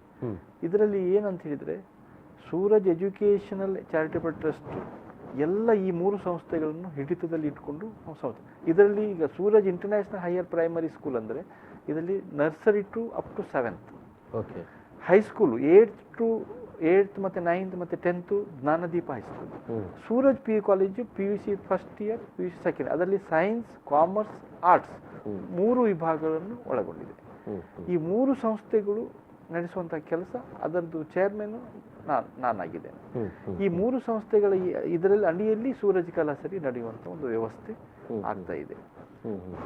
ಇಲ್ಲಿ ಎಷ್ಟು ಮಕ್ಕಳಿದ್ದಾರೆ ಸರ್ ವಿದ್ಯಾಸಂಸ್ಥೆ? ಈಗ 1200 ಮಕ್ಕಳಿದ್ದಾರೆ ಈಗ ಟೋಟಲಿ. ಅದರಲ್ಲಿ 200 ಮಕ್ಕಳು PUCಯಲ್ಲಿದ್ದಾರೆ, 1000 ಮಕ್ಕಳು nursery to up to SLC ತನಕ ಇದ್ದಾರೆ. ಮತ್ತು ನಮ್ಮದು ಯಾವಾಗಲೂ ಇಷ್ಟು ವರ್ಷ ತನಕ 100% ರಿಸಲ್ಟ್ ಬರ್ತಾ ಇದೆ. ಮತ್ತು ನಮ್ಮದು ಒಂದು ಮೇನ್ ವಿಶೇಷತೆ ಏನಂತ ಹೇಳಿದ್ರೆ, ನಮ್ಮ ಶಾಲೆಯಲ್ಲಿ ರ್ಯಾಂಕ್ ಇದ್ದವ್ರ ಮಕ್ಕಳನ್ನು ತಗೊಳ್ತೇವೆ, ಫೇಲ್ ಆದ ಮತ್ತು ಕಡಿಮೆ ಅಂಕ ಇದ್ದವರಿಗೆ ಫಸ್ಟ್ ಪ್ರಿಫರೆನ್ಸ್ ನಮ್ಮಲ್ಲಿ. ಅಂಥ ಮಕ್ಕಳನ್ನ ತೆಗೆದುಕೊಂಡು ನಾವು ಚಾಲೆಂಜ್, ಅದು ಚಾಲೆಂಜ್. ಯಾಕಂದ್ರೆ ನಾವು ಸ್ಟಾರ್ಟಿಂಗ್ ಫಸ್ಟ್ ಇಯರ್ ಅಲ್ಲಿ 367 ಮಕ್ಕಳು ಎಲ್ಲ 5 ಸರಿ ಫೇಲ್ ಆದ ಮಕ್ಕಳನ್ನ ತೆಗೆದುಕೊಂಡು 367 ಮಕ್ಕಳಿಗೆ 100% ರಿಸಲ್ಟ್ ತಂದಂತ ಶಾಲೆ ಅಂತೇಳಿ. ಕೆಲವೊಂದು ಶಾಲೆಯಲ್ಲಿ ಏನ್ ಮಾಡ್ತಾರೆ, 95% ತಗೊಂಡು 100% ಮಾಡೋದು ದೊಡ್ಡ ವಿಷಯ ಏನಲ್ಲ. ನಾವು ಚಾಲೆಂಜಿಂಗ್ ತಗೊಂಡಿದ್ದು ಯಾರು ಫೇಲ್ ಆದ ಮಕ್ಕಳು. ಕೆಲವೊಂದು ಶಾಲೆಯಲ್ಲಿ 9th ಇಂದ 10th ಹೋಗ್ಬೇಕು, 9th ಅಲ್ಲಿ ರಿಜೆಕ್ಟ್ ಮಾಡಿ ಅವ್ರನ್ನ ಹೊರಗೆ ಹಾಕ್ತಾರೆ. ಅಂತ ಮಕ್ಕಳನ್ನ ತೆಗೆದುಕೊಂಡು 368 ಮಕ್ಕಳನ್ನ ತೆಗೆದುಕೊಂಡು ನಾವು ಶಾಲೆ ನಡೆಸಿ 100% ರಿಸಲ್ಟ್ ಕೊಟ್ಟಿದ್ದಕ್ಕೆ ಅಮೆರಿಕ ಒಬಾಮಾ ಕಡೆಯಿಂದ ನನಗೆ ಡಾಕ್ಟರೇಟ್ ಸಿಕ್ಕಿತ್ತು. I am not A real doctor. ನನಗೆ ಡಾಕ್ಟರೇಟ್ ಪದವಿ ಸಿಕ್ಕಿದ ತಕ್ಷಣ ನನಗೆ ಡಾಕ್ಟರ್ ಮಂಜುನಾಥ್ ಹೆಸರು ಹೇಳ್ತಾರೆ. ಅಂದ್ರೆ ನನ್ನ ಆಶೆ ಏನಂದ್ರೆ, ಎಲ್ಲರೂ ಮಾಡಿ ಟೈಪ್ ಸ್ವಲ್ಪ ವಿಭಿನ್ನ. ಯಾಕಂದ್ರೆ ಅವ್ರಿಗೆ ಮತ್ತೆ ಇವತ್ತಿನ ರಿಯಲ್ ಲೈಫ್ ನಲ್ಲಿ ಸಕ್ಸಸ್ ಯಾರು ಗೊತ್ತಾ, ಈ ಕಡಿಮೆ ಅಂಕಿದ್ದವರು. ಅವ್ರು ಎಲ್ಲದರಲ್ಲೂ ಕೈ ಹಾಕ್ತಾರೆ. ಮತ್ತೆ ಎಲ್ಲಾ ಕಡೆಯಿಂದಲೂ ಕೂಡ ಅವ್ರನ್ನ ಹೊರದಬ್ಬುವಂತ ಕೆಲಸಗಳನ್ನ ಮಾಡಲಾಗ್ತದೆ ವಿನಃ ದಡ್ರ ಬೇಡ ಆದ್ರೆ ಅವರಲ್ಲಿ ಇನ್ನೊಂದು ಪ್ರತಿಭೆ ಕೂಡ ಬಹುಶಃ ಅದನ್ನು ಕಾಣಿಸುವಂತ ಕೆಲಸವನ್ನು ಸೂರಜ್. ಯಾಕಂದ್ರೆ ನಾನು ಯಾಕೆ ಹೇಳ್ತಾ ಇದ್ದೇನೆ ಅಂದ್ರೆ, ಇದು ನಿಜವಾದ ಅರ್ಥದ ಸೂರಜ್. 360 ಸೂರ್ಯ ಬೆಳಕು ಅನ್ನುವಂಥದ್ದು ಇದು ನಿಜವಾದ 365 ಮಕ್ಕಳು ಫೇಲ್ ಆದ ಮಕ್ಕಳನ್ನ ತಗೊಂಡಾಗ ಅಂತ ಮಕ್ಕಳು ಪ್ರತಿಷ್ಠಿತ 25,000 ಇರುವಂತಹ ಶಾಲೆ ಮಕ್ಕಳಲ್ಲಿ ನಾವು ಇಡೀ ಜಿಲ್ಲೆಗೆ ಕುಸ್ತಿಯಲ್ಲಿ ಪಂದ್ಯಾಟದಲ್ಲಿ ನಾವು ವಿನ್ ಆಗಿದ್ದೇವೆ. ಕುಸ್ತಿಯಲ್ಲಿ ನಾವು ಇಡೀ ಜಿಲ್ಲೆಗೆ ಮಂಗಳೂರು, ದಕ್ಷಿಣ ಕನ್ನಡ ಜಿಲ್ಲೆ, ಉಡುಪಿ ಜಿಲ್ಲೆ, ಕಾಸರಗೋಡು ಜಿಲ್ಲೆ 3 ಜಿಲ್ಲೆಗಳಿಗೆ ಹೊಡೆದು ನಾವು ಚಾಂಪಿಯನ್ಶಿಪ್ ಆಗಿದ್ದೇವೆ. ಅಂತ ಮಕ್ಕಳು ನನಗೆ ಆಶ್ಚರ್ಯ ಆಯ್ತು. ಕುಸ್ತಿಯಲ್ಲಿ ನಾವೇನು ಅಷ್ಟೊಂದು ಸಾಧನೆ ಮಾಡಿದವರಲ್ಲ, ಗೊತ್ತಿರಲಿಲ್ಲ, ಮತ್ತೆ ಅಂತ ತರಬೇತುದಾರರು ಇರಲಿಲ್ಲ. 20 ವರ್ಷದಿಂದ ಚಾಂಪಿಯನ್ಶಿಪ್ ಆದವ್ರನ್ನ ಮಣಿಸಿ ನಾವು ಫಸ್ಟ್ ಇಯರ್ ಅಲ್ಲಿ ಎಂಟ್ರಿ ಆಗಿ ನಾವು ಚಾಂಪಿಯನ್ಶಿಪ್ ತಗೊಂಡು. ಅಂದ್ರೆ ಈ ಫೇಲ್ ಆದ ಮಕ್ಕಳಿಗಾಗಲಿ ಕಡಿಮೆ ಅಂಕ ತಗೊಂಡು ಅವರಲ್ಲಿ ಬೇರೆ ಶಕ್ತಿ ಇದೆ. ಈಗ ನೋಡಿ, ಸೂರಜ್ ಕಲಾಸಿರಿ ಮಾಡೋದು ಅವರೇ ಅಲ್ವಾ? ಕರೆಕ್ಟ್. ಆ ಮಕ್ಕಳನ್ನು ತೆಗೆದುಕೊಂಡೇ ನಾವು ಇಂಥ ಒಂದು ಸೂರಜ್ ಕಲಾಸಿ ಇಷ್ಟು ದೊಡ್ಡ ಕಾರ್ಯಕ್ರಮ ಮಾಡ್ತಾ ಇದ್ದೇವೆ ಅಂತ ಹೇಳಿದ್ರೆ, ಮತ್ತೆ ನನಗೆ ತಿಳಿದ ಮಟ್ಟಿಗೆ ಅಂತ ಮಕ್ಕಳು ಒಳ್ಳೆ ಕೆಲಸ ಮಾಡ್ತಾರೆ. ಅವರಿಗೆ ಇದರಲ್ಲಿ ಕಮ್ಮಿ ಇದ್ರೂ ಸುಧಾ ಬೇರೆ ಇದರಲ್ಲಿ ಭಾರಿ ಆಸಕ್ತಿ ಇದೆ ಸರ್. ಅದಕ್ಕಿಂತಲೂ ಬಹಳ ಮುಖ್ಯವಾಗಿ ನೀವು ಅವರ ಶಿಕ್ಷಣದ ಮುಂದುವರಿಕೆಗೆ ಅವಕಾಶ ಮಾಡಿಕೊಟ್ಟಿದ್ದೀರ ಅನ್ನೋದು. ಅದೊಂದು ಎಲ್ಲೂ ನಿನಗೆ ಬೇಡ, ನೀನು ಬೇಡ ಅಂತ ಹೇಳುವಂತ ಸಂದರ್ಭದಲ್ಲಿ ಸೂರಜ್ ವಿದ್ಯಾಸಂಸ್ಥೆ ಅವರನ್ನು ತೆಗೆದುಕೊಂಡು ಅವರನ್ನು ಬೆಳೆಸುವಂತ ನಿನಗೆ ಸಾಧ್ಯ ಇದೆ ಅನ್ನೋದನ್ನು ನೀವು ತೋರಿಸ್ಕೊಟ್ಟಿದ್ದೀರಿ. ಡೆಫಿನೆಟ್, ಅದು ನಿಜವಾಗಿ ಮತ್ತೆ ರಿಯಲಿ ಅವರು ನಾವು ಅಡ್ಮಿಷನ್ ಕೊಟ್ಟ ತಕ್ಷಣ ಕಣ್ಣಲ್ಲಿ ನೀರು ಬಂದದ್ದು ಉಂಟು. ಕೆಲವೊಂದು ತಂದೆ ತಾಯಿಂದು ನಮ್ಗೆ ಎಲ್ಲೂ ಬೇಡ ಅಂತ ಹೇಳಿ ನೀವು ನಮ್ಮನ್ನ ಕೂತ್ಕೊಳಿಸಿ ಅಡ್ಮಿಷನ್ ತಗೊಳ್ತಿದ್ದೀರಿ, ಮತ್ತೆ ನಮ್ದು ಡೊನೇಷನ್ ಇಲ್ಲದೆ ಶಾಲೆ ನಡೆಸ್ತಾ ಇದ್ದೇವೆ ಬರೀ ಫೀಸಲ್ಲಿ. ಅಂಥ ಮಕ್ಕಳು ಸುಧಾ ಈಗ 95% ಇದ್ದವ್ರನ್ನ 100% ತೊಡೋ ದೊಡ್ಡ ವಿಶೇಷ ಏನಿಲ್ಲ. ಮುಡಿಪು ಅನ್ನುವಂಥ ಪ್ಲೇಸನ್ನು ಯಾಕೆ ನೀವು ಆಯ್ಕೆ ಮಾಡಿ? ಸರ್, ಗ್ರಾಮೀಣ ನನ್ನ ಆಶೆ ಏನಿತ್ತು ಅಂತ ಹೇಳಿದ್ರೆ, ಗ್ರಾಮೀಣ ಪ್ರದೇಶದ ವಂಚಿತ ವಿದ್ಯಾರ್ಥಿಗಳಿಗೆ ಸರಿಯಾದ ಶಿಕ್ಷಣ ಸಿಗಬೇಕು. ಸಿಟಿಯಲ್ಲಿ ಬೇಕಾದಷ್ಟು ವಿದ್ಯಾಸಂಸ್ಥೆಗಳು ಇದೆ, ಎಲ್ಲರಿಗೂ ಅವಕಾಶ ಸಿಗ್ತದೆ. ನಾನು ಮಂಗಳೂರಿನ ಆಗಿದ್ರು ಡೈಲಿ 26 ಕಿಲೋಮೀಟರ್ ಹೋಗಿ ಅಲ್ಲಿದು ವ್ಯವಸ್ಥೆಯನ್ನು ನೋಡಿ ಗ್ರಾಮೀಣ ಪ್ರದೇಶ ನಾನು ಯಾಕೆ ಆಯ್ಕೆ ಮಾಡಿದೆ ಅಂತ ಹೇಳಿದ್ರೆ, ಗ್ರಾಮೀಣ ಪ್ರದೇಶದಲ್ಲಿ ನಿಜವಾದ ಎಜುಕೇಶನ್ ಕೊಟ್ಟರೆ ಅದು ನಿಜವಾದ ಶಿಕ್ಷಣ ಅಂತ ಹೇಳ್ಬೋದು. ಅಂಥ ಮಕ್ಕಳನ್ನ ಲವರ್ ಕ್ಲಾಸ್ ಇದ್ದಂಥ ಮತ್ತೆ ಗ್ರಾಮೀಣ ಪ್ರದೇಶದ ಮಕ್ಕಳು ಹೇಗಿದ್ದಾರೆ ಅಂತ ಹೇಳಿದ್ರೆ ಅತಿ ಬಡವರು ಇರ್ತಾರೆ. ಅಂಥ ಮಕ್ಕಳನ್ನ ಆಯ್ಕೆ ಮಾಡಿ ಅಂಥವ್ರಿಗೆ ಎಜುಕೇಶನ್ ಕೊಟ್ಟರೆ ನಾನು ಮಾಡಿದ್ದು ಸಾರ್ಥಕ ಅನ್ನುವಂಥ ಭಾವನೆ. ಮತ್ತೊಂದೆಡೆಯಲ್ಲಿ ಬಡ ವಿದ್ಯಾರ್ಥಿಗಳಿಗೆ ನಗರದ ಭಾಗಗಳಿಗೆ ಬರ್ಲಿಕ್ಕೆ ಸಾಧ್ಯ ಇಲ್ಲ, ಎಲ್ಲ ಅಲ್ಲೇ ಕೊಡುವಂತ ಅವಕಾಶಗಳು ಆಗಬೇಕು ಅಷ್ಟೇ. ಸೊ ಆ ಒಂದು ಹಿನ್ನೆಲೆಯಲ್ಲಿ ಮುಡಿಪು ಅನ್ನುವಂಥ ಒಂದು ಪರಿಸರನ ತಾವೇ ಆಯ್ಕೆ ಮಾಡಿದ್ದಾರೆ. ಸೊ ಅಂದ್ರೆ ಒಂದು ಅರ್ಥದಲ್ಲಿ ಬಡ ವಿದ್ಯಾರ್ಥಿಗಳನ್ನ ಅಥವಾ ದಡ್ಡರು ಅಂತ ಯಾರು ತೀರಾ ತಾತ್ಸಾರ ಮಾಡ್ತಾರೋ ಅಂತ ವಿದ್ಯಾರ್ಥಿಗಳನ್ನ ತೆಗೆದುಕೊಂಡು ಅವರಿಗೊಂದು ಒಳ್ಳೆ ಎಜುಕೇಶನ್ ಕೊಟ್ಟು ಅವರು ಅತ್ಯಧಿಕ ಅಂಕಗಳನ್ನು ಪಡೆಯುವಂತ ರೀತಿ. ಅವರು ಇನ್ನೊಂದು ಹೇಳ್ತೇನೆ, ಅವರು ಯಾವಾಗೂ ನಮ್ಮ ಶಾಲೆಯನ್ನು ಮರೆಯೋದಿಲ್ಲ. ಎಲ್ಲೂ ಅಡ್ಮಿಷನ್ ಸಿಗದಿದ್ದಂತ ಪರಿಸ್ಥಿತಿಯಲ್ಲಿ ನಮ್ಮ ಶಾಲೆ ಅಡ್ಮಿಷನ್ ಮಾಡಿ ಅವರಿಗೆ ಬರೀ ಪಾಸಿಂಗ್ ಮಾರ್ಕ್ಸ್ ತಂದ್ರೆ ಸಾಕು, ನಾವು ರ್ಯಾಂಕ್ ತರುವಂತ ವ್ಯವಸ್ಥೆ ನಮ್ಗೆ ಅಗತ್ಯ ಇಲ್ಲ. ಆದ್ರೆ ಇವತ್ತಿಗೆ IAS ಆದವರು ಆಗಲಿ, ದೊಡ್ಡ ದೊಡ್ಡ ಹುದ್ದೆಗೆ ಹೋದವರು ಇಂಥ ಮಕ್ಕಳೇ. ಓಕೆ, ಈ ವಸತಿ ಇದನ್ನ ಮುಂದುವರಿಸುವುದು ಪ್ರಾರಂಭಿಸುವ ಏನಾದರೂ ಮುಂದಿನ ವರ್ಷ ನಮ್ದು ವಸತಿ ಮಾಡ್ತಾ ಇದ್ದೇವೆ. ಬೇರೆ ಬೇರೆ ದೇಶಗಳಿಂದ ಮಕ್ಕಳು ಬರುವಂತ ಒಂದು ವ್ಯವಸ್ಥೆ ಮಾಡ್ತಾ ಇದ್ದೇವೆ. ಗ್ರಾಮೀಣ ಪ್ರದೇಶದಲ್ಲಿ ಆ ವ್ಯವಸ್ಥೆ ಸುಧಾ ನಾವು ಮಾಡುವಂತ ಒಂದು ಶಕ್ತಿ ಮಾಡ್ತಾ ಇದ್ದೇವೆ. ಹಾಗಾದ್ರೆ ವಿದ್ಯಾರ್ಥಿಗಳ ಸಂಖ್ಯೆ ಮತ್ತಷ್ಟು ಜಾಸ್ತಿ ಆಗಿ ನಾವು ಈಗ ವಸತಿದು ಮುಂದಿನ ವರ್ಷ ಮಾಡಿದ್ರೆ ನಾವು 5,000 ಮಕ್ಕಳು ಮಾಡೋದ್ರಲ್ಲಿ ನಮ್ಗೇನು ಇದಿಲ್ಲ, ಆದ್ರೆ ಎಲ್ಲ ಸೌಕರ್ಯಗಳನ್ನು ನಾವು ಮಾಡಿಕೊಡ್ಬೇಕಾಗ್ತದೆ. ಓಕೆ, ಈ ಕಲಾಸಿರಿ ಅನ್ನುವಂಥ ಒಂದು ಕಾರ್ಯಕ್ರಮವನ್ನು ಮಾಡಬೇಕು ಅಂತ ಯಾಕೆ ಬಂತು? ಅಷ್ಟೊಂದು ಕಲಾವಿದರನ್ನು ಕರೆಸುವುದು, ಅಷ್ಟೊಂದು ಅದಕ್ಕೆ ವಹಿಸುವುದು, ಅಷ್ಟೊಂದು ಜನರನ್ನು ಸೇರಿಸಲಿಕ್ಕಾಗಿ ತುಂಬ ಶ್ರಮ ಪಡುವುದು ಅಂತದ್ದು, ನಿಮ್ಮ ಉದ್ಯಮ ನಿಮ್ಮ ಕೆಲಸಗಳನ್ನು ಬಿಟ್ಟುಕೊಂಡು ಇಂಥ ಒಂದು ಕಲೆಯ ಕೆಲಸಗಳು ಯಾಕೆ ಇಳಿದಿದ್ದೀರಿ? ನನಗೆ ಒಂದು ಏನಾಯ್ತು ಅಂತ ಹೇಳಿದ್ರೆ, ಆಳ್ವಾಸ್ ನುಡಿಸಿರಿ ಯಾವಾಗಲೂ ಆಗ್ತಾ ಇದೆ. ಅಲ್ಲಿ ಹೋಗಿ ನಾನು ನೋಡಿದಾಗ ಅದರದೊಂದು ರೀತಿ ನೀತಿ ನೋಡಿದಾಗ ನನಗೊಂದು ಖುಷಿ ಆಗ್ತಿತ್ತು. ಅದೇ ನಾನು ಮಂಗಳೂರಿನ ಒಂದು ಗ್ರಾಮೀಣ ಪ್ರದೇಶದಲ್ಲಿ ಯಾಕೆ ಮಾಡಬಾರ್ದು? ಅವರು ಇಂಟ್ರೆಸ್ಟ್ ನ್ಯಾಷನಲ್ ಲೆವೆಲ್ ಇಂದ ತರ್ತಾರೆ, ನಮ್ಗೆ ಆಸಕ್ತಿ ಇಲ್ದಿದ್ರು ನಮ್ಗೆ ಗ್ರಾಮೀಣ ಪ್ರದೇಶ ನಮ್ಗೆ ಬೇಕಾಗುವ ಒಂದು ಕಲಾವಿದರಿಗೆ ಒಂದು ಅವಕಾಶ ಕೊಡಬೇಕು. ಮತ್ತೆ ಶಿಕ್ಷಣದ ಒಟ್ಟಿಗೆ ಕಲೆಗಳ ಮಹತ್ವ. ಕಲೆ ಅಂದ್ರೆ ಏನು? ಮನುಷ್ಯನಲ್ಲಿ ಕಲೆಗಳು ಎಷ್ಟು ನಾವು ಬೆಳೀತದೆ ಅಷ್ಟು ಬುದ್ಧಿ ಬೆಳೀತದೆ. ಕಲೆ ಮತ್ತು ಕ್ರೀಡೆ ಮನುಷ್ಯನಲ್ಲಿ ನೋಡಿ, ಕ್ರೀಡೆ ಮಾಡಿದ್ರೆ ಅವನ ಆರೋಗ್ಯ ಯಾವತ್ತೂ ಒಳ್ಳೇದಾಗಿರ್ತದೆ. ಈ ಯೋಗಾಭ್ಯಾಸ, ಶಿಕ್ಷಣ ಹೊತ್ತಿಗೆ ಕಲೆಗೆ ಸುಧಾ. ಮತ್ತೆ ಈ ಕಲೆಗೆ ಗ್ರಾಮೀಣ ಪ್ರದೇಶ ಮಕ್ಕಳಿಗೆ ಆಕ್ಚುಲಿ ವಂಚಿತರಾಗಿದ್ದಾರೆ. ಅಂಥ ಒಂದು ಕಲೆಗಳು ಸುಧಾ ಗ್ರಾಮೀಣ ಪ್ರದೇಶ ಮಕ್ಕಳಿಗೆ ಒಂದು ಸದುಪಯೋಗ ಸಿಗಲಿ, ಅಂತಹ ಮಕ್ಕಳು ಸುಧಾ ವಿದ್ಯಾಭ್ಯಾಸದ ತಮ್ಮ ವಿದ್ಯಾರ್ಥಿಗಳು ಮತ್ತು ಸ್ಥಳೀಯ ವಿದ್ಯಾರ್ಥಿಗಳನ್ನು ನೋಡುವಾಗ ಒಂದಷ್ಟು ಇನ್ಸ್ಪೈರ್ಡ್ ಆಗ್ತಾರೆ, ಒಂದಷ್ಟು ಪ್ರೇರಣೆಗೆ ಒಳಗಾಗ್ತಾರೆ. ಇದು ಅವರ ಎಜುಕೇಶನ್ಗೂ ಶಿಕ್ಷಣಕ್ಕೂ ಕೂಡ ಲಾಭ ಆಗ್ತದೆ ಅಂತ ಒಂದು ವ್ಯವಸ್ಥೆ ಸಹ ನಾವು ಮಾಡಬೇಕು. ಯಾಕಂದ್ರೆ ಗ್ರಾಮೀಣ ಪ್ರದೇಶ ಇವತ್ತಿನವರೆಗೆ ಮಂಗಳೂರಲ್ಲಿ ಇಂಥ ಒಂದು ಕಲಾ ಸಮೂಹವನ್ನು ಕೂಡಿಸಿ ಯಾರು ಕಲೆಗಳನ್ನು ಮಾಡಲಿಲ್ಲ. ಅಂಥ ಒಂದು ಕಲೆಗಳನ್ನು ಮಾಡಿದಾಗ ಒಂದು ನಮ್ಮ ಶಾಲೆ ಅಭಿವೃದ್ಧಿಯೂ ಆಗ್ತದೆ. ಮಕ್ಕಳಿಗೊಂದು ಕಲೆಗಳಂದ್ರೆ ಏನು, ನಮ್ಮ ಹಿಂದಿನ ಪರಂಪರೆ ಏನು, ಮತ್ತೆ ಈ ವಿದ್ಯಾಭ್ಯಾಸದ ಒಟ್ಟಿಗೆ ಕಲೆಗಳನ್ನು ಬೆರೆಸಿದಾಗ ಅದರಲ್ಲಿ ಇರುವಂಥ ಒಂದು ಟೇಸ್ಟೇ ಬೇರೆ. ಈಗ ನೋಡಿ, ಕ್ರೀಡಾ ಸ್ಫೂರ್ತಿ, ಕಲಾ ಸ್ಫೂರ್ತಿ ಮತ್ತು ವಿದ್ಯಾಸ್ಫೂರ್ತಿ, ಈ 3 ಸ್ಫೂರ್ತಿ ಸೇರಿದ್ರೆ ಅವನು ನಿಜವಾದ ಒಂದು ವ್ಯಕ್ತಿ ಆಗ್ಲಿಕ್ಕೆ ಸಾಧ್ಯ ಉಂಟು. ಸ್ವಂತ ಕೆಲಸ ಸೂರಜ್ ವಿದ್ಯಾಸಂಸ್ಥೆ ಮಾಡ್ತಾ ಇದೆ. ಇದರಲ್ಲಿ ಏನಂತ ಹೇಳಿದ್ರೆ, ಯಾವುದೇ ಒಂದು ಮಗುವಿಗೆ ಬರೀ ಓದು ಅಂತ ಹೇಳಿದ್ರೆ ಅದರಲ್ಲಿ ಏನು, ಆ ಓದಿನಲ್ಲಿ ಕಲೆಗಳ ಮಹತ್ವ, ಕ್ರೀಡಾ ಸ್ಫೂರ್ತಿದ ಮಹತ್ವ ಅಂತ ಕೊಟ್ರೆ ಇವತ್ತಿಗೂ ಗ್ರಾಮೀಣ ಪ್ರದೇಶ ಮಕ್ಕಳು ಇಂಥ ಒಂದು ಕಲೆಗಳು ನಮ್ಮನ್ನು ನೀವು ಪರಿಚಯಿಸಿದ್ದೀರಾ ಅಂತ ಹೇಳಿ ಆ ಶಾಲೆಗೊಂದು ಹೆಮ್ಮೆ ಬರುವಂತ ಕೆಲಸ. ಮತ್ತೆ ಇಂಥ ಒಂದು ಕಲೆಗಳನ್ನು ನೋಡಿದಾಗ ಜನರು ಅದು ಸೂರಜ್ ಕಲಾಸರಿ ನೋಡ್ಲೇಬೇಕು, ನೋಡಿ ನಮ್ಮ ಜನ್ಮ ಸಾರ್ಥಕ ಮಾಡ್ಕೋಬೇಕು. ಹೀಗಾಗಿ ನಮ್ಗೆ ಆ 1 ಲಕ್ಷ ಜನ ಸೇರುವುದು ಯಾಕೆ ಅಂತ ಹೇಳಿದ್ರೆ ಕಲೆಗೆ ನಾವು ಆ ಕಲೆಗೆ ಅಷ್ಟು ಮಹತ್ವ ಕೊಡ್ತಾ ಇದ್ದೇವೆ. ಹಾಗೆ ಕಲೆದ ಒಟ್ಟಿಗೆ ಶಿಕ್ಷಣಕ್ಕೂ ಅದೇ ರೀತಿ. ಈ ಸಲ ನೆಕ್ಸ್ಟ್ ಇಯರ್ ನಾವು ರ್ಯಾಂಕ್ ತರುವಂತ ವ್ಯವಸ್ಥೆ ಮಾಡ್ತಾ ಇದ್ದೇವೆ ಗ್ರಾಮೀಣ ಪ್ರದೇಶದಲ್ಲಿ. ಇಷ್ಟು ಸಲ ನಾವು ಔಟ್ ಆಫ್ 100ಗೆ 99% ಬಂದಿದೆ ನನಗೆ. First rank, second rank state ಲೆವೆಲಲ್ಲಿ ಬಂದಿದೆ. ಇನ್ನು ಡಿಸ್ಟ್ರಿಕ್ಟ್ ಲೆವೆಲಲ್ಲಿ ನಾವು ತರುವಂಥ ವ್ಯವಸ್ಥೆ, ರ್ಯಾಂಕ್ ತರುವಂಥ ವ್ಯವಸ್ಥೆ ಸುದ ಮುಂದಿನ ದಿನಗಳಲ್ಲಿ ನಾವು ಮಾಡ್ತೇವೆ ಅಂತೇಳಿ ನಾನು ಹೆಮ್ಮೆಯಿಂದ ಹೇಳಲಿಕ್ಕೆ ಇಚ್ಛೆ ಬಯಸ್ತೇನೆ. ಎಸ್ ಸರ್, ಸಮಯ ಕೂಡ ಮುಗಿತಾ ಬಂತು. ಬಹುಶಃ ನವೆಂಬರ್ 30, ಡಿಸೆಂಬರ್ 1 ಮತ್ತು 2ರಂದು ಒಂದು ಸಾಂಸ್ಕೃತಿಕ ವೈಭವ, ಸಾಂಸ್ಕೃತಿಕ ಹಬ್ಬ, ಬಹುಶಃ ಇದೊಂದು ಮಂಗಳೂರು ಹಬ್ಬವ ಅನ್ನುವಂಥ ಮಟ್ಟಿಗೆ ಅದು ನಡೀತಾ ಇದೆ ಅಂತ ಅನ್ನೋದು. ಯಾಕಂದ್ರೆ ಅಲ್ಲಿ ಕಲಾ ತಂಡಗಳನ್ನು ನೋಡುವಾಗ ಇಡೀ ಕರಾವಳಿಯ ತಂಡಗಳನ್ನ ತಾವು ಅಲ್ಲಿ ಆಯ್ಕೆ ಮಾಡಿಕೊಂಡಿದ್ದೀರಿ ಅಂತ ಅನ್ನುವಂಥದ್ದು. ಈ ಬಗೆಗೆ ಒಂದಷ್ಟು ಮಾಹಿತಿಗಳನ್ನು ನೀಡಿದ ತಮಗೆ ಧನ್ಯವಾದಗಳನ್ನು ಸಮರ್ಪಣೆ. ನಮಸ್ಕಾರ. Thank you sir. B4 ಚಾನಲ್ಗೆ ನನ್ನ ಹೃತ್ಪೂರ್ವಕ ವಂದನೆಗಳು. ಎಸ್ ಸರ್, ಕಾರ್ಯಕ್ರಮ ಯಶಸ್ವಿ ಆಗಲಿ ಅಂತ ಹಾರೈಕೆ ನಾನು ಮಾಡ್ತಾ ಇದ್ದೇನೆ. ಸೂರಜ್ ಕಲಾಸಿರಿ ನವೆಂಬರ್ 30, ಡಿಸೆಂಬರ್ 1, 2ರಂದು ನಡೀತಾ ಇದೆ ಮಂಗಳೂರಿನ ಮುಡಿಪುವಿನಲ್ಲಿ, ಮಂಗಳೂರು ತಾಲೂಕಿನ ಮುಡಿಪುವಿನಲ್ಲಿ ಈ ಕಾರ್ಯಕ್ರಮ ನಡೀತಾ ಇರುವಂಥದ್ದು. ಸೂರಜ್ ವಿದ್ಯಾಸಂಸ್ಥೆಯ ಅಂಗಣದಲ್ಲಿ ಕಾರ್ಯಕ್ರಮ ನಡೀತಾ ಇದೆ. 3 ದಿನಗಳ ಸಾಂಸ್ಕೃತಿಕ ಉತ್ಸವ ನಡೀತಾ ಇರುವಂಥದ್ದು. ತಾವು ಇದನ್ನು ವೀಕ್ಷಿಸಬಹುದಾಗಿದೆ ಅಂತ ಹೇಳ್ತಾ ಇವತ್ತಿನ ವಿಶೇಷ ಕಾರ್ಯಕ್ರಮ ಮುಗಿಸ್ತಾ ಇದ್ದೇನೆ. ನಮಸ್ಕಾರ.